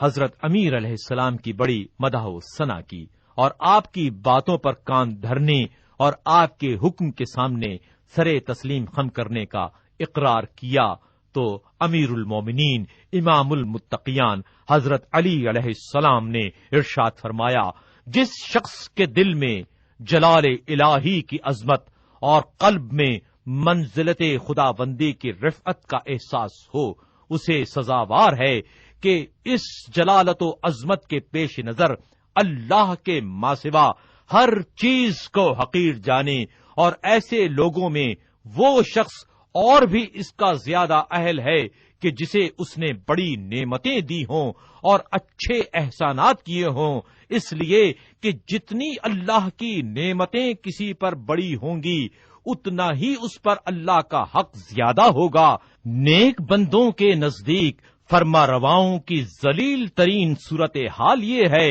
کہ ان کے متعلق یہ گمان ہونے لگے کہ وہ فخر و سربلندی کو دوست رکھتے ہیں اور ان کے حالات کبر و غرور پر محمول ہو سکیں۔ مجھے یہ تک ناگوار معلوم ہوتی ہے کہ تمہیں اس کا وہم و گمان بھی گزرے کہ میں بڑھ چڑھ کر سراہائے جانے یا تعریف سننے کو پسند کرتا ہوں۔ الحمدللہ کہ میں ایسا نہیں ہوں، اور اگر مجھے اس کی خواہش بھی ہوتی کہ ایسا کہا جائے تو بھی اللہ کے سامنے فروتنی کرتے ہوئے اسے چھوڑ دیتا ہوں کہ ایسی عظمت و بزرگی کو اپنایا جائے کہ جس کا وہی اہل ہے۔ یوں تو لوگ اکثر اچھی کارکردگی کے بعد مدح و ثنا کو خوشگوار سمجھا کرتے ہیں، لیکن میری اس پر مدح و ستائش نہ کرو کہ اللہ کی اطاعت اور تمہارے حقوق سے عہدہ برا ہوا ہوں، کیونکہ ابھی ان کے حقوق کا ڈر ہے کہ جنہیں پورا کرنے سے میں ابھی فارغ نہیں ہوا، اور ان فرائض کا بھی ابھی اندیشہ ہے کہ جن کا نفاذ ضروری ہے۔ مجھ سے ویسی باتیں نہ کیا کرو جیسی جابر و سرکش فرما رواؤں سے کی جاتی ہیں، نہ مجھ سے اس طرح بچا کرو جس طرح تیش کھانے والے حاکموں سے بچاؤ کیا جاتا ہے، اور مجھ سے اس طرح کا میل جول نہ رکھو جس طرح چاپلوسی اور خوش آمد کا پہلو نکلتا ہو۔ میرے متعلق یہ گمان نہ کرو کہ میرے سامنے کوئی حق بات کہی جائے گی تو مجھے گراں گزرے گی، اور نہ یہ خیال کرو کہ میں یہ درخواست کروں گا کہ مجھے بڑھا چڑھا دو، کیونکہ جو اپنے سامنے حق کہے جانے اور عدل کے پیش کیے جانے کو بھی گراں سمجھتا ہو، اسے حق و انصاف پر عمل کرنا کہیں زیادہ دشوار ہوگا۔ تم اپنے کو حق کی بات کہنے اور عدل کا مشورہ دینے سے نہ روکو، کیونکہ میں تو اپنے کو اس سے بالا تر نہیں سمجھتا کہ خطا کروں، اور نہ اپنے کسی کام کو لغزش سے محفوظ سمجھتا ہوں، مگر یہ کہ خدا میرے نفس کو اس سے بچائے کہ جس پر وہ مجھ سے زیادہ اختیار رکھتا ہے۔ ہم اور تم اسی رب کے بے اختیار بندے ہیں کہ جس کے علاوہ کوئی رب نہیں۔ وہ ہم پر اتنا اختیار رکھتا ہے کہ خود ہم اپنے نفسوں پر اتنا اختیار نہیں رکھتے۔ اسی نے ہمیں پہلی حالت سے نکال کر جس میں ہم تھے بہبودی کی راہ پر لگایا، اور اسی نے ہماری گمراہی کو ہدایت سے بدلا اور بے بصیرتی کے بعد بصیرت عطا کی۔ نہج البلاغہ، خطبہ نمبر 218۔ امیر المومنین امام المتقیان مولائے کائنات حضرت علی علیہ السلام نے آیت الحاکم التکاثر حتی زرتم المقابر کی تلاوت کرنے کے بعد ارشاد فرمایا، دیکھو تو ان بوسیدہ ہڈیوں پر فخر کرنے والوں کا مقصد کتنا دور از عقل ہے، اور یہ قبروں پر آنے والے کتنے غافل و بے خبر ہیں، اور یہ مہم کتنی سخت دشوار ہے۔ انہوں نے مرنے والوں کو کیسی کیسی عبرت آموز چیزوں سے خالی سمجھ لیا، اور دور و دراز جگہ سے انہیں سرمایہ افتخار بنانے کے لیے لے لیا۔ کیا یہ اپنے باپ داداؤں کی لاشوں پر فخر کرتے ہیں، یا ہلاک ہونے والوں کی تعداد سے اپنی کثرت میں اضافہ محسوس کرتے ہیں؟ وہ ان جسموں کو پلٹانا چاہتے ہیں جو بے روح ہو چکے ہیں، اور ان جنبشوں کو لوٹانا چاہتے ہیں جو تھم چکی ہیں۔ وہ سبب افتخار بننے سے زیادہ سامان عبرت بننے کے قابل ہیں۔ ان کی وجہ سے عجز و فروتنی کی جگہ پر اترنا عزت و سرفرازی کے مقام پر ٹھہرنے سے زیادہ مناسب ہے۔ انہوں نے چندھیائی ہوئی آنکھوں سے انہیں دیکھا اور ان سے عبرت دینے کی بجائے جہالت کے گہراؤں میں اتر پڑے۔ اگر وہ ان کی سرگزشت کو ٹوٹے ہوئے مکانوں اور خالی گھروں کے صحنوں سے پوچھیں تو وہ کہیں گے کہ وہ گمراہی کی حالت میں زمین کے اندر چلے گئے، اور تم بھی بے خبری و جہالت کے عالم میں ان کے عقب میں بڑھے چلے جا رہے ہو۔ تم ان کی کھوپڑیوں کو رونتے ہو اور ان کے جسموں کی جگہ پر عمارتیں کھڑی کرنا چاہتے ہو۔ جس چیز کو انہوں نے چھوڑ دیا ہے اس میں چر رہے ہو، اور جسے وہ خالی چھوڑ کر چلے گئے ہیں اس میں آ بسے ہو۔ یہ دن بھی جو تمہارے اور ان کے درمیان ہیں تم پر رو رہے ہیں اور نوحہ پڑ رہے ہیں۔ تمہاری منزل منتہا پر پہلے سے پہنچ جانے والے اور تمہارے سرچشموں پر قبل سے وار ہونے والے وہی لوگ ہیں جن کے لیے عزت کی منزلیں تھیں اور فخر و سربلندی کی فراوانی تھی۔ کچھ تاجدار تھے، کچھ دوسرے درجے کے بلند منصب، مگر اب تو وہ برزخ کی گہرائیوں میں راہ پیما ہیں کہ جہاں زمین ان پر مسلط کر دی گئی ہے، جس نے ان کا گوشت کھا لیا اور لہو چوس لیا ہے۔ چنانچہ وہ قبر کے شگافوں میں نشو و نما کھو کر جماعت کی صورت میں پڑے ہیں اور یوں نظروں سے اوجھل ہو گئے ہیں کہ ڈھونڈنے سے نہیں ملتے۔ نہ پرہول خطرات کا آنا انہیں خوفزدہ کرتا ہے، نہ حالات کا انقلاب انہیں اندوہناک بناتا ہے، نہ زلزلوں کی پرواہ کرتے ہیں، نہ رات کی کڑک پر کان دھرتے ہیں۔ وہ ایسے غائب ہیں کہ جن کا انتظار نہیں کیا جاتا، اور موجود ہیں کہ سامنے نہیں آتے، مل جل کر رہتے ہیں جو اب بکھر گئے ہیں اور آپس میں میل و محبت رکھتے تھے جو اب جدا ہو گئے ہیں، ان کے واقعات سے بے خبری اور ان کے گھروں کی خاموشی امتداد زمانہ اور دوری کی منزل کی وجہ سے نہیں، بلکہ انہیں موت کا ایسا ساغر پلا دیا گیا ہے کہ جس نے ان کی قوت گویائی چھین کر انہیں گونگا بنا دیا ہے اور قوت شنوائی سلب کر کے بہرا کر دیا ہے،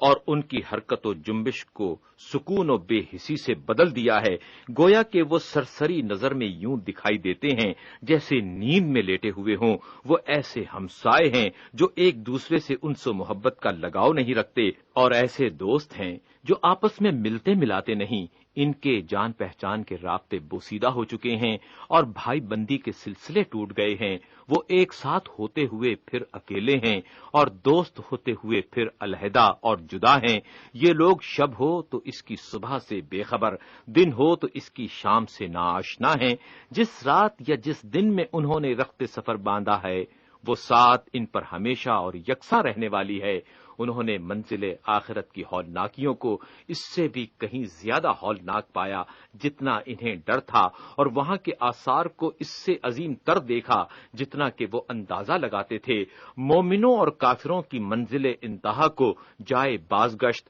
دوزخ و جنت تک پھیلا دیا گیا ہے۔ وہ کافروں کے لیے ہر درجۂ خوف سے بلند تر اور مومنوں کے لیے ہر درجۂ امید سے بالا تر ہے۔ اگر وہ بول سکتے ہوتے، جب بھی دیکھی ہوئی چیزوں کے بیان سے ان کی زبانیں گنگ ہو جاتی، اگرچہ ان کے نشانات مٹ چکے ہیں اور ان کی خبروں کا سلسلہ قطع ہو چکا ہے، لیکن چشم بصیرت انہیں دیکھتی اور گوش عقل و خرد ان کی سنتے ہیں۔ وہ بولے مگر نطق و کلام کے طریقے پر نہیں، بلکہ زبان حال سے کہا۔ شگفتہ چہرے بگڑ گئے، نرم و نازک بدن مٹی میں مل گئے، اور ہم نے بوسیدہ کفن پہن رکھا ہے، اور قبر کی تنگی نے ہمیں عاجز کر دیا ہے۔ خوف اور دہشت کا ایک دوسرے سے ورثہ پایا ہے۔ ہماری خاموش منزلیں ویران ہو گئیں، ہمارے جسم کی رعنائیاں مٹ گئیں، ہماری جانی پہچانی ہوئی صورتیں بدل گئیں۔ ان وحشت قدوں میں ہماری مدت رہائش دراز ہو گئی۔ نہ بے چینی سے چھٹکارا نصیب ہے،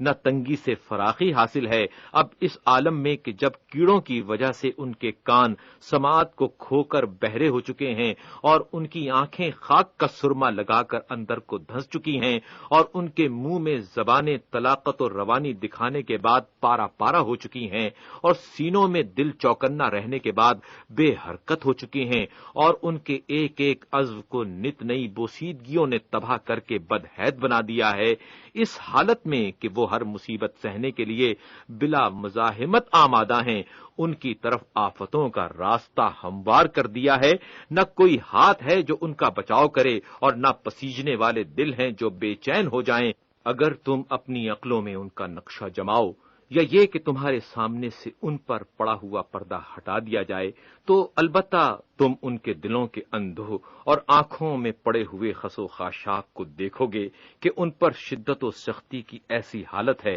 کہ وہ بدلتی نہیں۔ ایسی مصیبت و جانکاہی ہے کہ ہٹنے کا نام نہیں لیتی، اور تمہیں معلوم ہوگا کہ زمین نے کتنے باوقار جسموں اور دل فریب رنگ و روپ رکھنے والوں کو کھا لیا، جو رنج کی گھڑیوں میں بھی مسرت انگیز چہروں سے دل بہلاتے تھے۔ اگر کوئی مصیبت ان پر آ پڑتی تھی تو اپنے عیش کی تازگیوں پر للچائے رہنے اور کھیل تفریح پر فریفتہ ہونے کی وجہ سے خوش وقتیوں کے سہارے ڈھونڈتے تھے، اسی دوران میں کہ وہ غافل و مدہوش کرنے والی زندگی کی چھاؤں میں دنیا کو دیکھ کر ہنس رہے تھے، اور دنیا انہیں دیکھ کر قہقہے لگا رہی تھی کہ اچانک زمانے نے انہیں کانٹوں کی طرح رون دیا اور ان کے سارے زور توڑ دیے، اور قریب ہی سے موت کی نظریں ان پر پڑنے لگیں، اور ایسا غم و اندوہ ان پر طاری ہوا کہ جس سے وہ نہ آشنا تھے، اور ایسے اندرونی قلق میں مبتلا ہوئے کہ جس سے کبھی سابقہ نہ پڑا تھا، اور اس حالت میں کہ وہ صحت سے بہت زیادہ مانوس تھے، ان میں مرض کی کمزوریاں پیدا ہو گئیں۔ تو اب انہوں نے انہی چیزوں کی طرف رجوع کیا جن کا طبیبوں نے انہیں عادی بنا رکھا تھا کہ گرمی کے زور کو سرد دواؤں سے فروغ کیا جائے اور سردی کو گرم دواؤں سے ہٹایا جائے، مگر سرد دواؤں نے گرمی کو بجھانے کی بجائے اور بھڑکا دیا، اور گرم دواؤں نے ٹھنڈک کو ہٹانے کی بجائے اس کا جوش اور بڑھا دیا، اور نہ ان طبیعتوں میں مخلوط ہونے والی چیزوں سے ان کے مزاج نقطۂ اعتدال پر آئے، بلکہ ان چیزوں نے ہر عضو معروف کا آزار اور بڑھا دیا، یہاں تک کہ چارہ گر سست پڑ گئے، تیماردار مایوس ہو کر غفلت برتنے لگے، گھر والے مرض کی حالت بیان کرنے سے عاجز آ گئے اور مزاج پرسی کرنے والوں کے جواب سے خاموشی اختیار کر لی، اور اس سے چھپاتے ہوئے اس اندھوناک خبر کے بارے میں اختلاف رائے کرنے لگے۔ ایک کہنے والا یہ کہتا تھا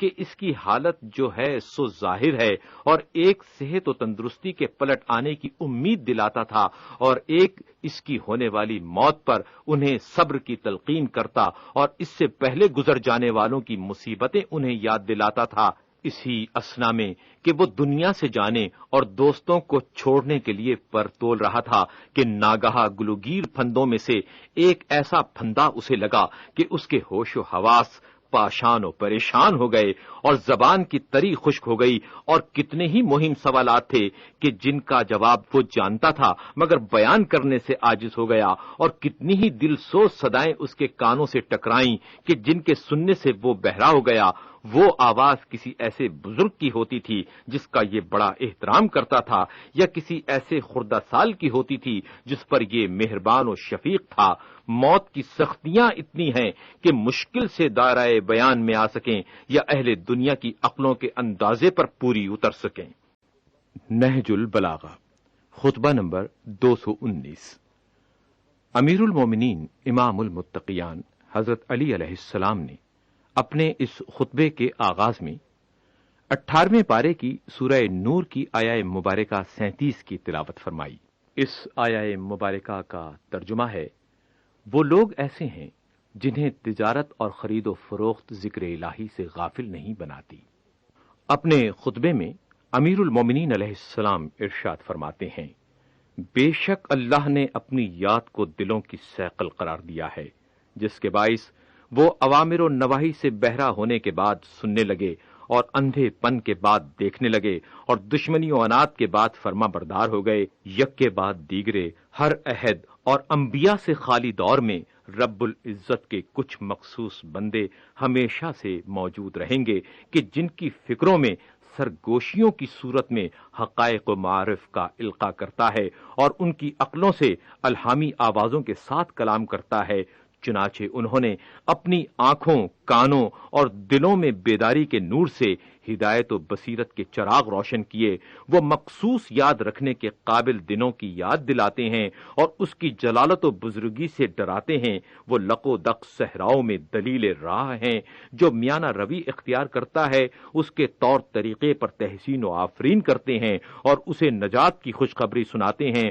اور جو افراط و تفرید کی دائیں بائیں سمتوں پر ہو لیتا ہے اس کے رویوں کی مذمت کرتے ہیں اور اسے تباہی و ہلاکت سے خوف دلاتے ہیں۔ انہی خصوصیتوں کے ساتھ یہ ان اندھیاروں کے چراغ ہیں اور ان شبہوں کے لیے رہنما ہیں۔ کچھ اہل ذکر ہوتے ہیں جنہوں نے یاد الہی کو دنیا کے بدلے میں لے لیا، انہیں نہ تجارت اس سے غافل رکھتی ہے، نہ خرید و فروخت، اسی کے ساتھ وہ زندگی بسر کرتے ہیں، اور محرمات الہیہ سے متنبہ کرنے والی آوازوں کے ساتھ غفلت شعاروں کے کانوں میں پکارتے ہیں، عدل و انصاف کا حکم دیتے ہیں اور خود بھی اس پر عمل کرتے ہیں، برائیوں سے روکتے ہیں اور خود بھی اس سے باز رہتے ہیں، گویا کہ انہوں نے دنیا میں ہوتے ہوئے آخرت تک منزل کو طے کر لیا ہے، اور جو دنیا کے عقب میں ہے اسے اپنی آنکھوں سے دیکھ لیا ہے، اور گویا کہ وہ اہل برزخ کے ان چھپے ہوئے حالات پر جو ان کے طویل عرصہ قیام میں نہیں پیش آئے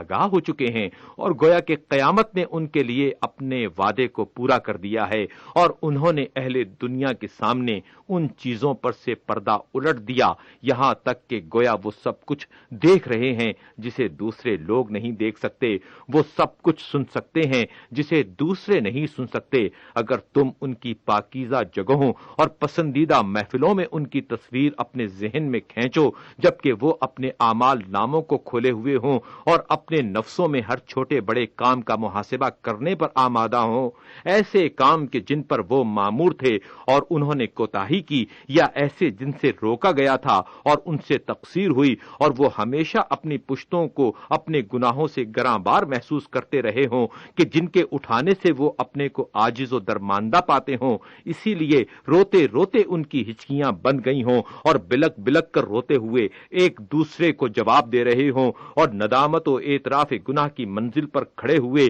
اللہ سے چیخ چیخ کر فریاد کر رہے ہوں، تو ایسی صورت میں تمہیں ہدایت کے نشان اور اندھیروں کے چراغ نظر آئیں گے کہ جن کے گرد فرشتے حلقے کیے ہوئے ہوں گے، تسلی و تسکین کا ان پر درود ہو، آسمان کے دروازے ان کے لیے کھلے ہوئے ہوں، عزت کی مسندیں ان کے لیے مہیا ہوں، ایسی جگہ پر کہ جہاں اللہ کی نظر توجہ ان پر ہو، وہ ان کی کوششوں سے خوش ہو اور ان کی منزلت پر آفرین کرتا ہو، وہ اسے پکارنے کی وجہ سے عفو و بخشش کی ہواؤں میں سانس لیتے ہوں، وہ اس کے فضل و کرم کے احتیاج میں گروی ہوں اور وہ اس کی عظمت و رفت کے سامنے ذلت و پستی میں جکڑے ہوئے ہوں، غم و اندوہ کی طویل مدت نے ان کے دلوں کو زخمی اور گریا و بکا کی صورت نے ان کی آنکھوں کو مجروح کر دیا ہو، ہر اس دروازے پر ان کا ہاتھ دستک دینے والا ہے جو اس کی طرف متوجہ و راغب کرے، جو اس سے مانگتے ہیں کہ جس کے جود و کرم کی پہنائیاں تنگ نہیں ہوتی، نہ خواہش لے کر بڑھنے والے نہ امید پھرتے ہیں۔ تم اپنی بہبود کے لیے اپنے ہی نفسوں کا محاسبہ کرو، کیونکہ دوسروں کا محاسبہ کرنے والا تمہارے علاوہ دوسرا ہے۔ خطبات نہج البلاغہ، خطبہ نمبر 220۔ امیر المومنین امام المتقیان حضرت علی علیہ السلام نے آیہ مبارکہ یا ایھا الانسان ما غرک بربک الکریم، اے انسان تجھے کس چیز نے اپنے پروردگار کے بارے میں دھوکہ دیا، اس آیہ مبارکہ کی تلاوت کے بعد امیر المومنین علیہ السلام نے اپنے اس خطبے میں ارشاد فرمایا، یہ شخص جس سے یہ سوال ہو رہا ہے جواب میں کتنا عاجز اور یہ فریب خوردہ عذر پیش کرنے میں کتنا قاصر ہے، وہ اپنے نفس کو سختی سے جہالت میں ڈالے ہوئے ہے۔ اے انسان تجھے کس چیز نے گناہ پر دلیر کر دیا ہے اور کس چیز نے تجھے اپنے پروردگار کے بارے میں دھوکہ دیا ہے اور کس چیز نے تجھے اپنی تباہی پر مطمئن بنا دیا ہے؟ کیا تیرے مرض کے لیے شفا، تیرے خواب غفلت کے لیے بیداری نہیں ہے؟ کیا تجھے اپنے پر اتنا بھی رحم نہیں آتا جتنا تو خود دوسروں پر ترس کھاتا ہے؟ بسا اوقات تو جلتی دھوپ میں کسی کو دیکھتا ہے تو اس پر سایہ کر دیتا ہے، یا کسی کو درد و کرب میں مبتلا پاتا ہے تو اس پر شفقت کی بنا پر تیرے آنسو نکل پڑتے ہیں، مگر خود اپنے روگ پر تجھے کس نے صبر دلا دیا ہے اور کس نے تجھے اپنی مصیبتوں پر توانا کر دیا ہے اور تجھے خود اپنے اوپر رونے سے تسلی دے دی ہے، حالانکہ سب جانوں سے تجھے اپنی جان عزیز ہے، اور کیوں کر عذاب الہی کے رات ہی کو ڈیرے ڈال دینے کا خطرہ تجھے بیدار نہیں رکھتا، حالانکہ تو اپنے گناہوں کی بدولت اس کے قہر و تسلط میں پڑا ہوا ہے۔ دل کی کوتاہیوں کے روگ کا چارہ عزم راسخ سے، آنکھوں کے خواب غفلت کا مداوع بیداری سے کرو، اللہ کے مطیع و فرما بردار بنو اور اس کی یاد سے جی لگاؤ۔ ذرا اس حالت کا تصور کرو، وہ تمہاری طرف بڑھ رہا ہے اور تم اس سے منہ پھیرے ہوئے ہو، اور وہ تمہیں اپنے دامن عفو میں لینے کے لیے بلا رہا ہے اور اپنے لطف و احسان سے ڈھانپنا چاہتا ہے، اور تم ہو کہ اس سے سرگرداں ہو کر دوسری طرف رخ کیے ہوئے ہو۔ بلند و برتر ہے وہ خدائے قوی و توانا کہ جو کتنا بڑا کریم ہے، اور تو اتنا عاجز و ناتواں، اتنا پست ہو کر گناہوں پر کتنا جری اور دلیر ہے، حالانکہ اسی کے دامن پناہ میں اقامت گزیں ہے اور اسی کے لطف و احسان کی پہنائیوں میں اٹھتا بیٹھتا ہے۔ اس نے اپنے لطف و کرم کو تجھ سے روکا نہیں اور نہ تیرا پردہ چاک کیا ہے، بلکہ اس کی کسی نعمت میں جو اس نے تیرے لیے خلق کی، یا کسی گناہ میں کہ جس پر اس نے پردہ ڈالا، یا کسی مصیبت و ابتلا میں کہ جس کا رخ تجھ سے موڑا، تو اس کے لطف و احسان سے لحظہ بھر کے لیے محروم نہیں ہوا۔ یہ اس صورت میں کہ جب تو اس کی معصیت کرتا ہے تو پھر تیرا اس کے بارے میں کیا خیال ہے؟ اگر تو اس کی اطاعت کرتا ہوتا، خدا کی قسم اگر یہی رویہ دو ایسے شخصوں میں ہوتا جو قوت و قدرت میں برابر کے ہم پلہ ہوتے، اور ان میں سے ایک تو ہوتا جو بے رخی کرتا اور دوسرا تجھ پر احسان کرتا، تو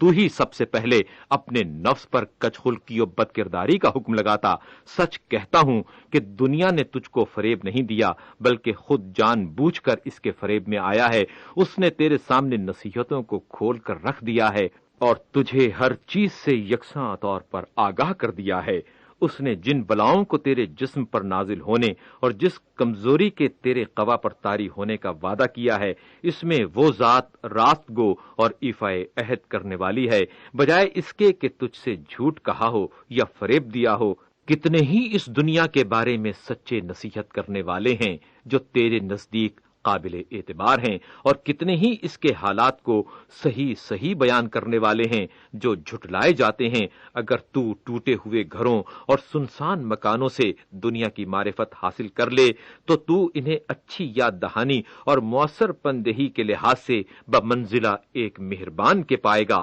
کہ جو تیرے ہلاکتوں میں پڑنے سے بخل سے کام لیتے ہیں۔ یہ دنیا اس کے لیے اچھا گھر ہے جو اسے گھر سمجھنے پر خوش نہ ہوا، اور اسی کے لیے اچھی جگہ ہے جو اسے اپنا وطن بنا کر نہ رہے۔ اس دنیا کی وجہ سے سعادت کی منزل پر کل وہی لوگ پہنچیں گے جو آج اس سے گریزاں ہیں۔ جب زمین زلزلے میں اور قیامت اپنی ہولناکیوں کے ساتھ آ جائے گی، ہر عبادت گاہ سے اس کے پجاری، ہر معبود سے اس کے پرستار اور ہر پیشوا سے اس کے مقتدی ملحق ہو جائیں گے، تو اس وقت فضا میں شگاف کرنے والی نظر اور زمین میں قدموں کی ہلکی چاپ کا بدلہ بھی اس کی عدالت گستری اور انصاف پروری کے پیش نظر حق و انصاف سے پورا دیا جائے گا۔ اس دن کتنی ہی دلیلیں غلط و بے معنی ہو جائیں گی اور عذر و معذرت کے بندھن ٹوٹ جائیں گے۔ تو اب اس چیز کو اختیار کرو جس سے تمہارا عذر قبول اور تمہاری حجت ثابت ہو سکے۔ جس دنیا سے تم نے ہمیشہ بہریاب نہیں ہونا، اس سے وہ چیزیں لے لو جو تمہارے لیے ہمیشہ باقی رہنے والی ہیں۔ اپنے سفر کے لیے تیار رہو، دنیا کی ظلمتوں میں نجات کی چمک پر نظر کرو اور جد و جہد کی سواریوں پر پالان کس لو۔ امیر المومنین حضرت علی علیہ السلام کے خطبات عالیہ نہج البلاغہ۔ نہج البلاغہ کا خطبہ نمبر 221۔ اپنے اس خطبے میں امیر المومنین حضرت علی علیہ السلام ظلم و غصب سے کنارہ کشی، جناب عقیل کی حالت فقر و احتیاج اور اشعث ابن قیس کی رشوت کی پیشکش کے حوالے سے ارشاد فرمایا ہے۔ آپ فرماتے ہیں، خدا کی قسم مجھے سعدان کے کانٹوں پر جاگتے ہوئے رات گزارنا اور طوق و زنجیر میں مقید ہو کر گھسیٹا جانا اس سے کہیں زیادہ پسند ہے کہ میں اللہ اور اس کے رسول سے اس حالت میں ملاقات کروں کہ میں نے کسی بندے پر ظلم کیا ہو یا مال دنیا میں سے کوئی چیز غصب کی ہو۔ میں اس نفس کی خاطر کیوں کر کسی پر ظلم کر سکتا ہوں جو جلد ہی فنا کی طرف پلٹنے والا اور مدتوں تک مٹی کے نیچے پڑا رہنے والا ہے۔ بخدا میں نے اپنے بھائی عقیل کو سخت فکر و فاقے کی حالت میں دیکھا، یہاں تک کہ وہ تمہارے حصے کے گیہوں میں ایک سا مجھ سے مانگتے تھے، اور میں نے ان کے بچوں کو بھی دیکھا جن کے بال بکھرے ہوئے اور فقر و بے نوائی سے رنگ تیرگی مائل ہو چکے تھے، گویا ان کے چہرے نیل چھڑک کر سیاہ کر دیے گئے ہیں۔ وہ اصرار کرتے ہوئے میرے پاس آئے اور اس بات کو بار بار دہرایا۔ میں نے ان کی باتوں کو کان دے کر سنا تو انہوں نے یہ خیال کیا کہ میں ان کے ہاتھ اپنا دین بیچ ڈالوں گا اور اپنی روش چھوڑ کر ان کی کھینچتان پر ان کے پیچھے ہو جاؤں گا، مگر میں نے یہ کیا کہ ایک لوہے کے ٹکڑے کو تپایا اور پھر ان کے جسم کے قریب لے گیا تاکہ عبرت حاصل کریں۔ چنانچہ وہ اس طرح چیخے جس طرح کوئی بیمار درد و کرب سے چیختا ہے، اور قریب تھا کہ ان کا بدن اس داغ دینے سے جل جائے۔ پھر میں نے ان سے کہا، اے عقیل، رونے والیاں تم پر روئیں، کیا تم اس لوہے کے ٹکڑے سے چیخ اٹھے ہو جسے ایک انسان نے ہنسی مذاق میں بغیر جلانے کی نیت کے تپایا ہے، اور تم مجھے اس آگ کی طرف کھینچ رہے ہو جسے خدائے قہار نے اپنے غضب سے بھڑکایا ہے؟ تم تو اذیت سے چیخو اور میں جہنم کے شعلوں سے نہ چلاؤں۔ اس سے عجیب تر واقعہ یہ ہے کہ ایک شخص رات کے وقت شہد میں گندھا ہوا حلوہ ایک سربند برتن میں لیے ہوئے ہمارے گھر پر آیا، جس سے مجھے ایسی نفرت تھی کہ محسوس ہوتا تھا کہ جیسے وہ سانپ کے تھوک یا اس کی قے میں گوندھا گیا ہے۔ میں نے اس سے کہا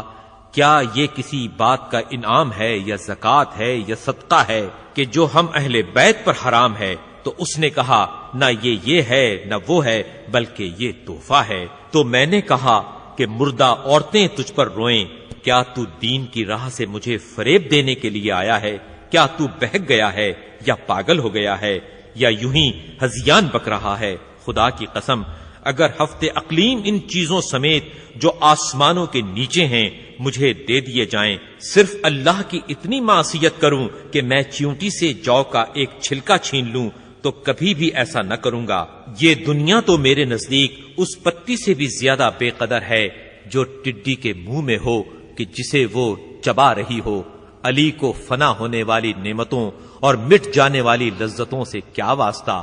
ہم عقل کے خواب غفلت میں پڑ جانے اور لغزشوں کی برائیوں سے خدا کے دامن میں پناہ لیتے ہیں اور اسی سے مدد کے خواہشگار ہیں۔ امیر المومنین حضرت علی علیہ السلام کے خطبات عالیہ نہج البلاغہ کا خطبہ نمبر 222۔ امیر المومنین حضرت علی علیہ السلام اپنے اس خطبے میں ارشاد فرماتے ہیں، خدایا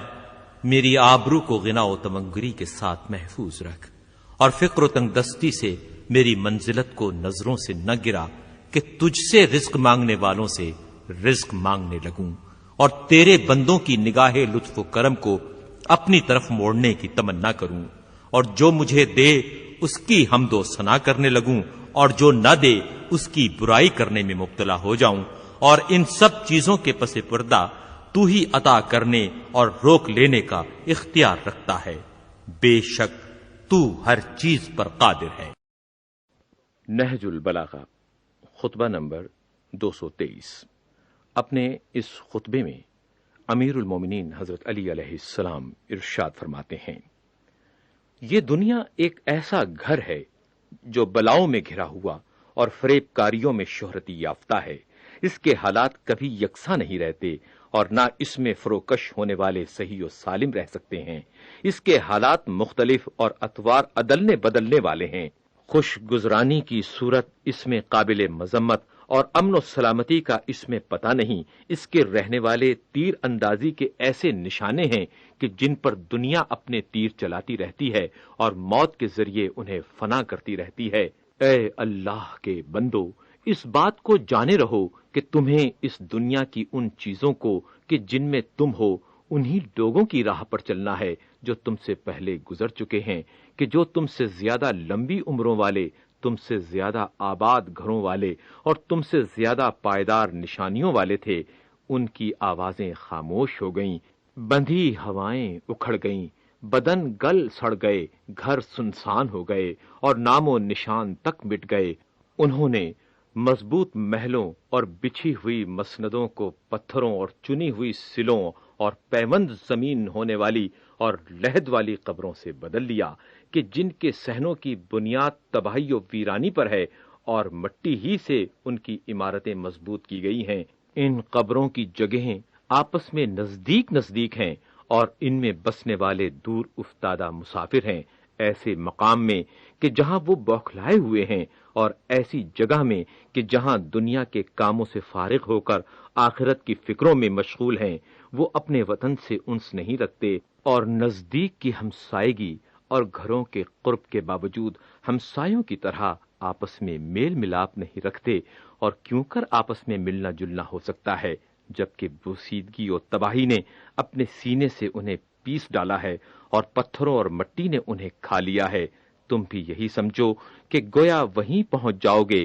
جہاں وہ پہنچ چکے ہیں۔ اسی خوابگاہ قبر نے تمہیں بھی جکڑ لیا ہے اور اسی امانت گاہ لحد نے تمہیں بھی چمٹا لیا ہے۔ اس وقت تمہاری حالت کیا ہوگی کہ جب تمہارے سارے مرحلے انتہا کو پہنچ جائیں گے اور قبروں سے نکل کھڑے ہوگے۔ وہاں ہر شخص اپنے اعمال نفع نقصان کی جانچ پڑتال کرے گا اور وہ اپنے سچے مالک خدا کی طرف پلٹائے جائیں گے، اور جو کچھ افطرا پردازیاں کرتے تھے ان کے کام نہ آئیں گی۔ نہج البلاغہ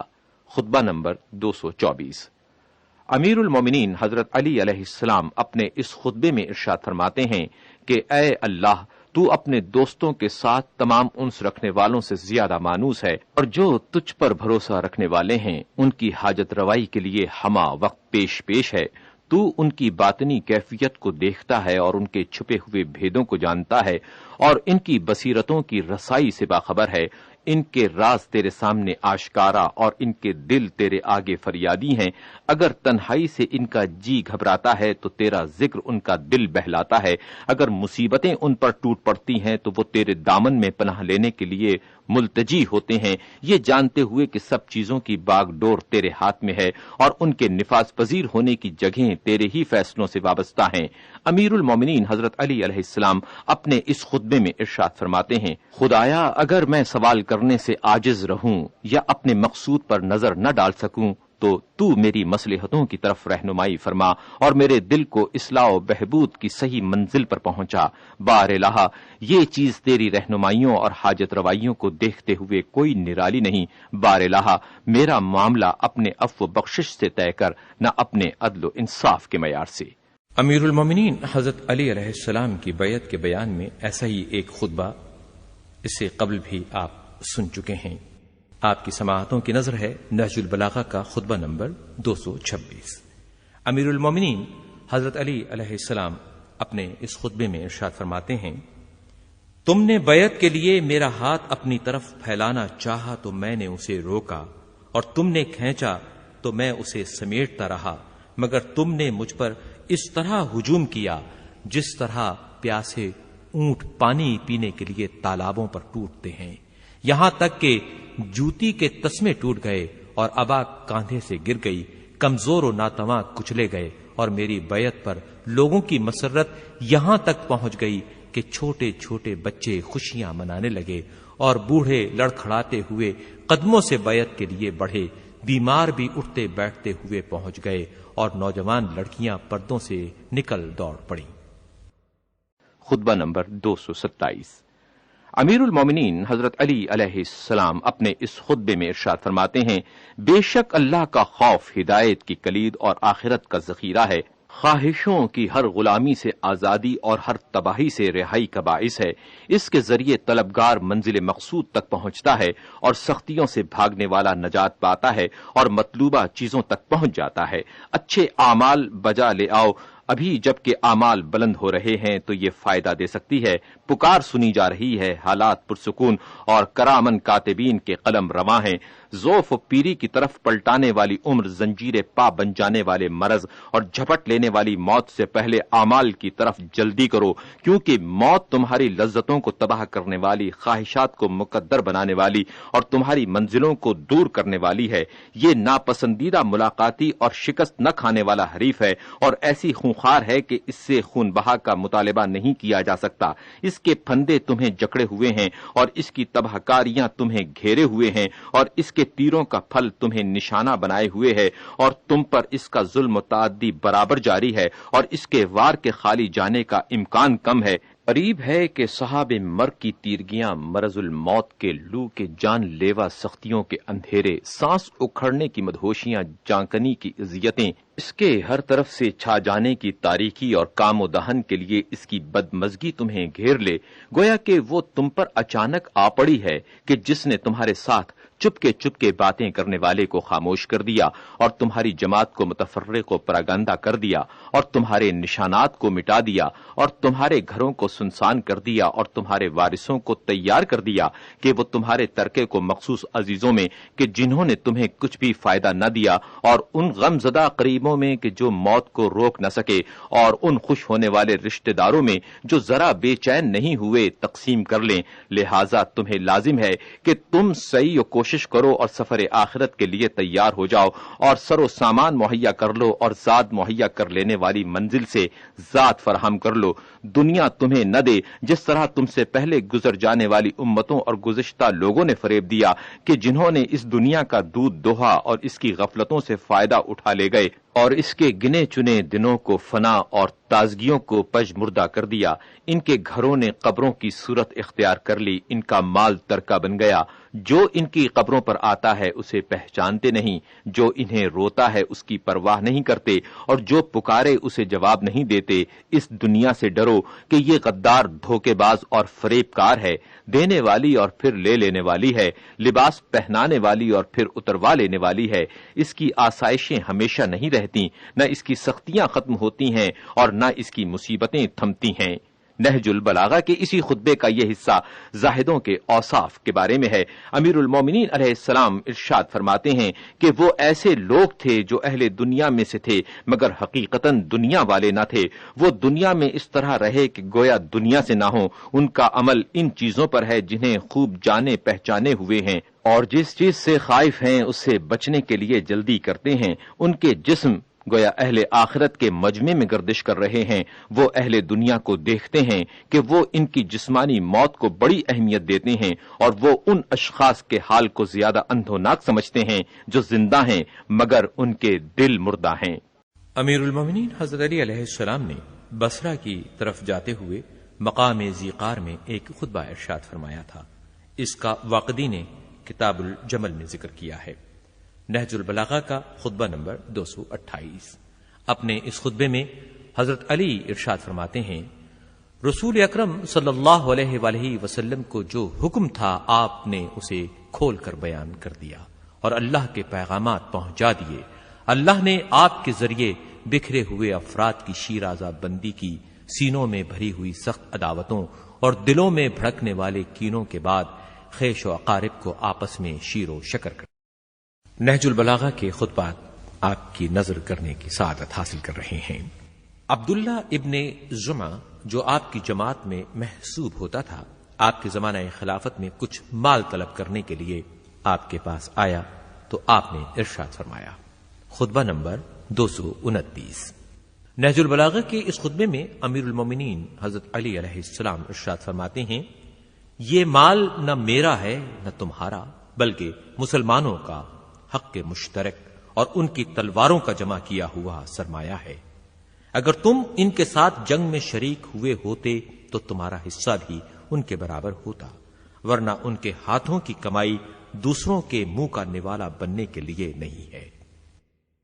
امیر المومنین حضرت علی علیہ السلام کے خطبات عالیہ نہج البلاغہ کا خطبہ نمبر 230. اس خطبے میں جناب امیر علیہ السلام ارشاد فرماتے ہیں،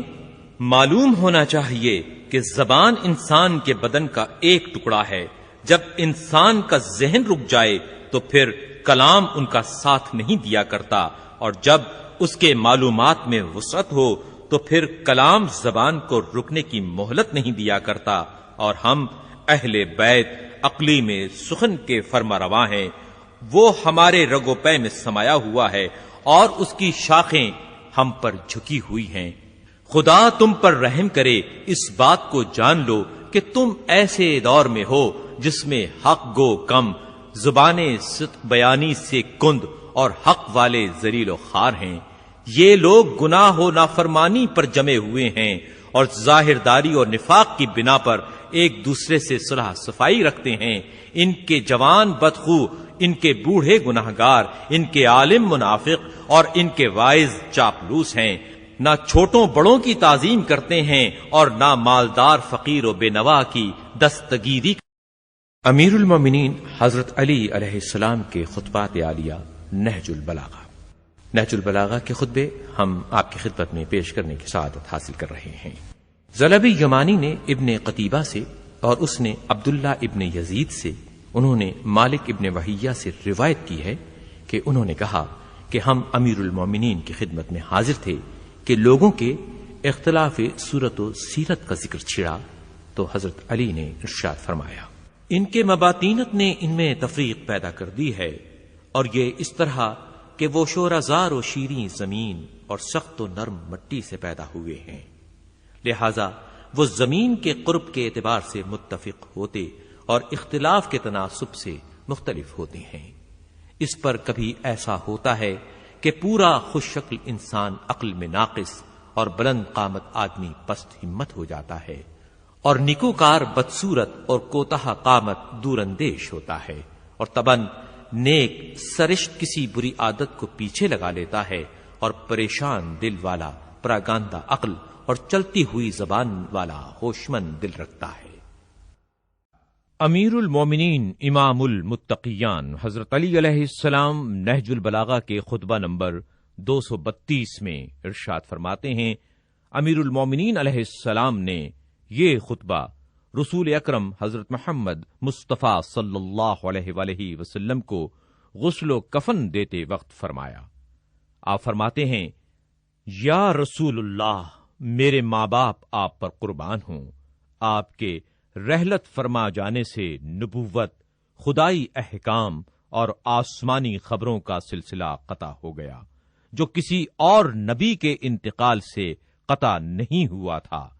آپ نے اس مصیبت میں اپنے اہل بیت کو مخصوص کیا، یہاں تک کہ آپ نے دوسروں کے غموں سے تسلی دے دی اور اس غم کو عام بھی کر دیا کہ سب لوگ آپ کے سوگ میں برابر کے شریک ہیں۔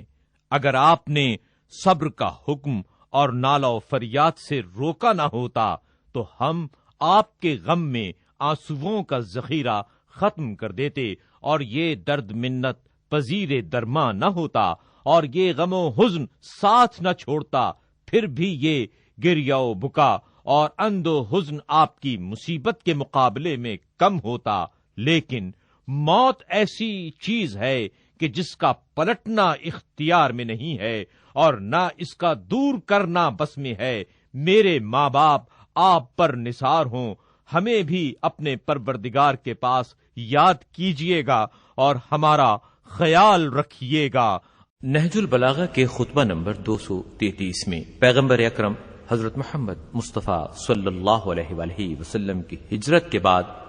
امیر المومنین اپنی کیفیت اور پھر ان تک پہنچنے کی حالت کا تذکرہ کرتے ہوئے ارشاد فرماتے ہیں، میں رسول اللہ صلی اللہ علیہ وآلہ وسلم کے راستے پر روانہ ہوا اور آپ کے ذکر کے خطوط پر قدم رکھتا ہوا مقام ارج تک پہنچ گیا۔ نہج البلاغہ خطبہ نمبر 234۔ امیر المومنین امام المتقیان حضرت علی علیہ السلام اپنے اس خطبے میں ارشاد فرماتے ہیں، اعمال بجا لاؤ، ابھی جب کہ تم زندگی کی فراخی و وسعت میں ہو، اعمال نامے کھلے ہوئے اور توبہ کا دامن پھیلا ہوا ہے۔ اللہ سے رخ پھیر لینے والے کو پکارا جا رہا ہے اور گنہگاروں کو امید دلائی جا رہی ہے، قبل اس کے کہ عمل کی روشنی گل ہو جائے اور مہلت ہاتھ سے جاتی رہے اور مدت ختم ہو جائے اور توبہ کا دروازہ بند ہو جائے اور ملائکہ آسمان پر چڑھ جائیں۔ چاہیے کہ انسان خود اپنے سے اپنے واسطے اور زندہ سے مردہ کے لیے اور فانی سے باقی کی خاطر اور جانے والی زندگی سے حیات جاودانی کے لیے نفع و بہبود حاصل کرے۔ وہ انسان جسے ایک مدت تک عمر دی گئی ہے اور عمل کی انجام دہی کے لیے مہلت بھی ملی ہے، اسے اللہ سے ڈرنا چاہیے۔ مرد وہ ہے جو اپنے نفس کو لگام دے کر اس کی باگیں چڑھا کر اپنے قابو میں رکھے اور لگام کے ذریعے اسے اللہ کی نافرمانیوں سے روکے اور اس کی باگیں تھام کر اللہ کی اطاعت کی طرف اسے کھینچ لے جائے۔ امیر المومنین علیہ السلام اپنے اس خطبے میں ارشاد فرماتے ہیں، آل محمد صلی اللہ علیہ وآلہ وسلم کا اسی خطبے میں آپ نے ذکر فرمایا ہے۔ آپ فرماتے ہیں، وہ علم کے لیے باعث حیات اور جہالت کے لیے سبب مرگ ہیں۔ ان کا حلم ان کے علم کا اور ان کا ظاہر ان کے باطن کا اور ان کی خاموشی ان کے کلام کی حکمتوں کا پتہ دیتی ہے۔ وہ نہ حق کی خلاف ورزی کرتے ہیں نہ اس میں اختلاف پیدا کرتے ہیں۔ وہ اسلام کے ستون اور بچاؤ کا ٹھکانہ ہیں۔ ان کی وجہ سے حق اپنے اصلی مقام پر پلٹ آیا اور باطل اپنی جگہ سے ہٹ گیا اور اس کی زبان جڑ سے کٹ گئی۔ انہوں نے دین کو سمجھ کر اس پر عمل کر کے اسے پہچانا ہے، نہ صرف نقل و سماعت سے اسے جانا ہے۔ یوں تو علم کے راوی بہت ہیں، مگر اس پر عمل پیرا ہو کر اس کی نگہداشت کرنے والے کم ہیں۔ امیر المومنین حضرت علی علیہ السلام کے خطبات عالیہ نہج البلاغہ کا خطبہ نمبر 238۔ اس خطبے میں حضرت علی ارشاد فرماتے ہیں، خداوند عالم تم سے ادائے شکر کا طلبگار ہے اور تمہیں اپنے اقتدار کا مالک بنایا ہے، اور تمہیں اس زندگی کے محدود میدان میں مہلت دے رکھی ہے تاکہ سبقت کا انعام حاصل کرنے میں ایک دوسرے سے بڑھنے کی کوشش کرو۔ کمریں مضبوطی سے کس لو اور دامن گردان لو، بلند ہمتی اور دعوتوں کی خواہش ایک ساتھ نہیں چل سکتی۔ رات کی گہری نیند دن کی مہموں میں بڑی کمزوری پیدا کرنے والی ہے، اور اس کی اندھیاریاں ہمت و جرت کی یاد کو بہت مٹا دینے والی ہیں۔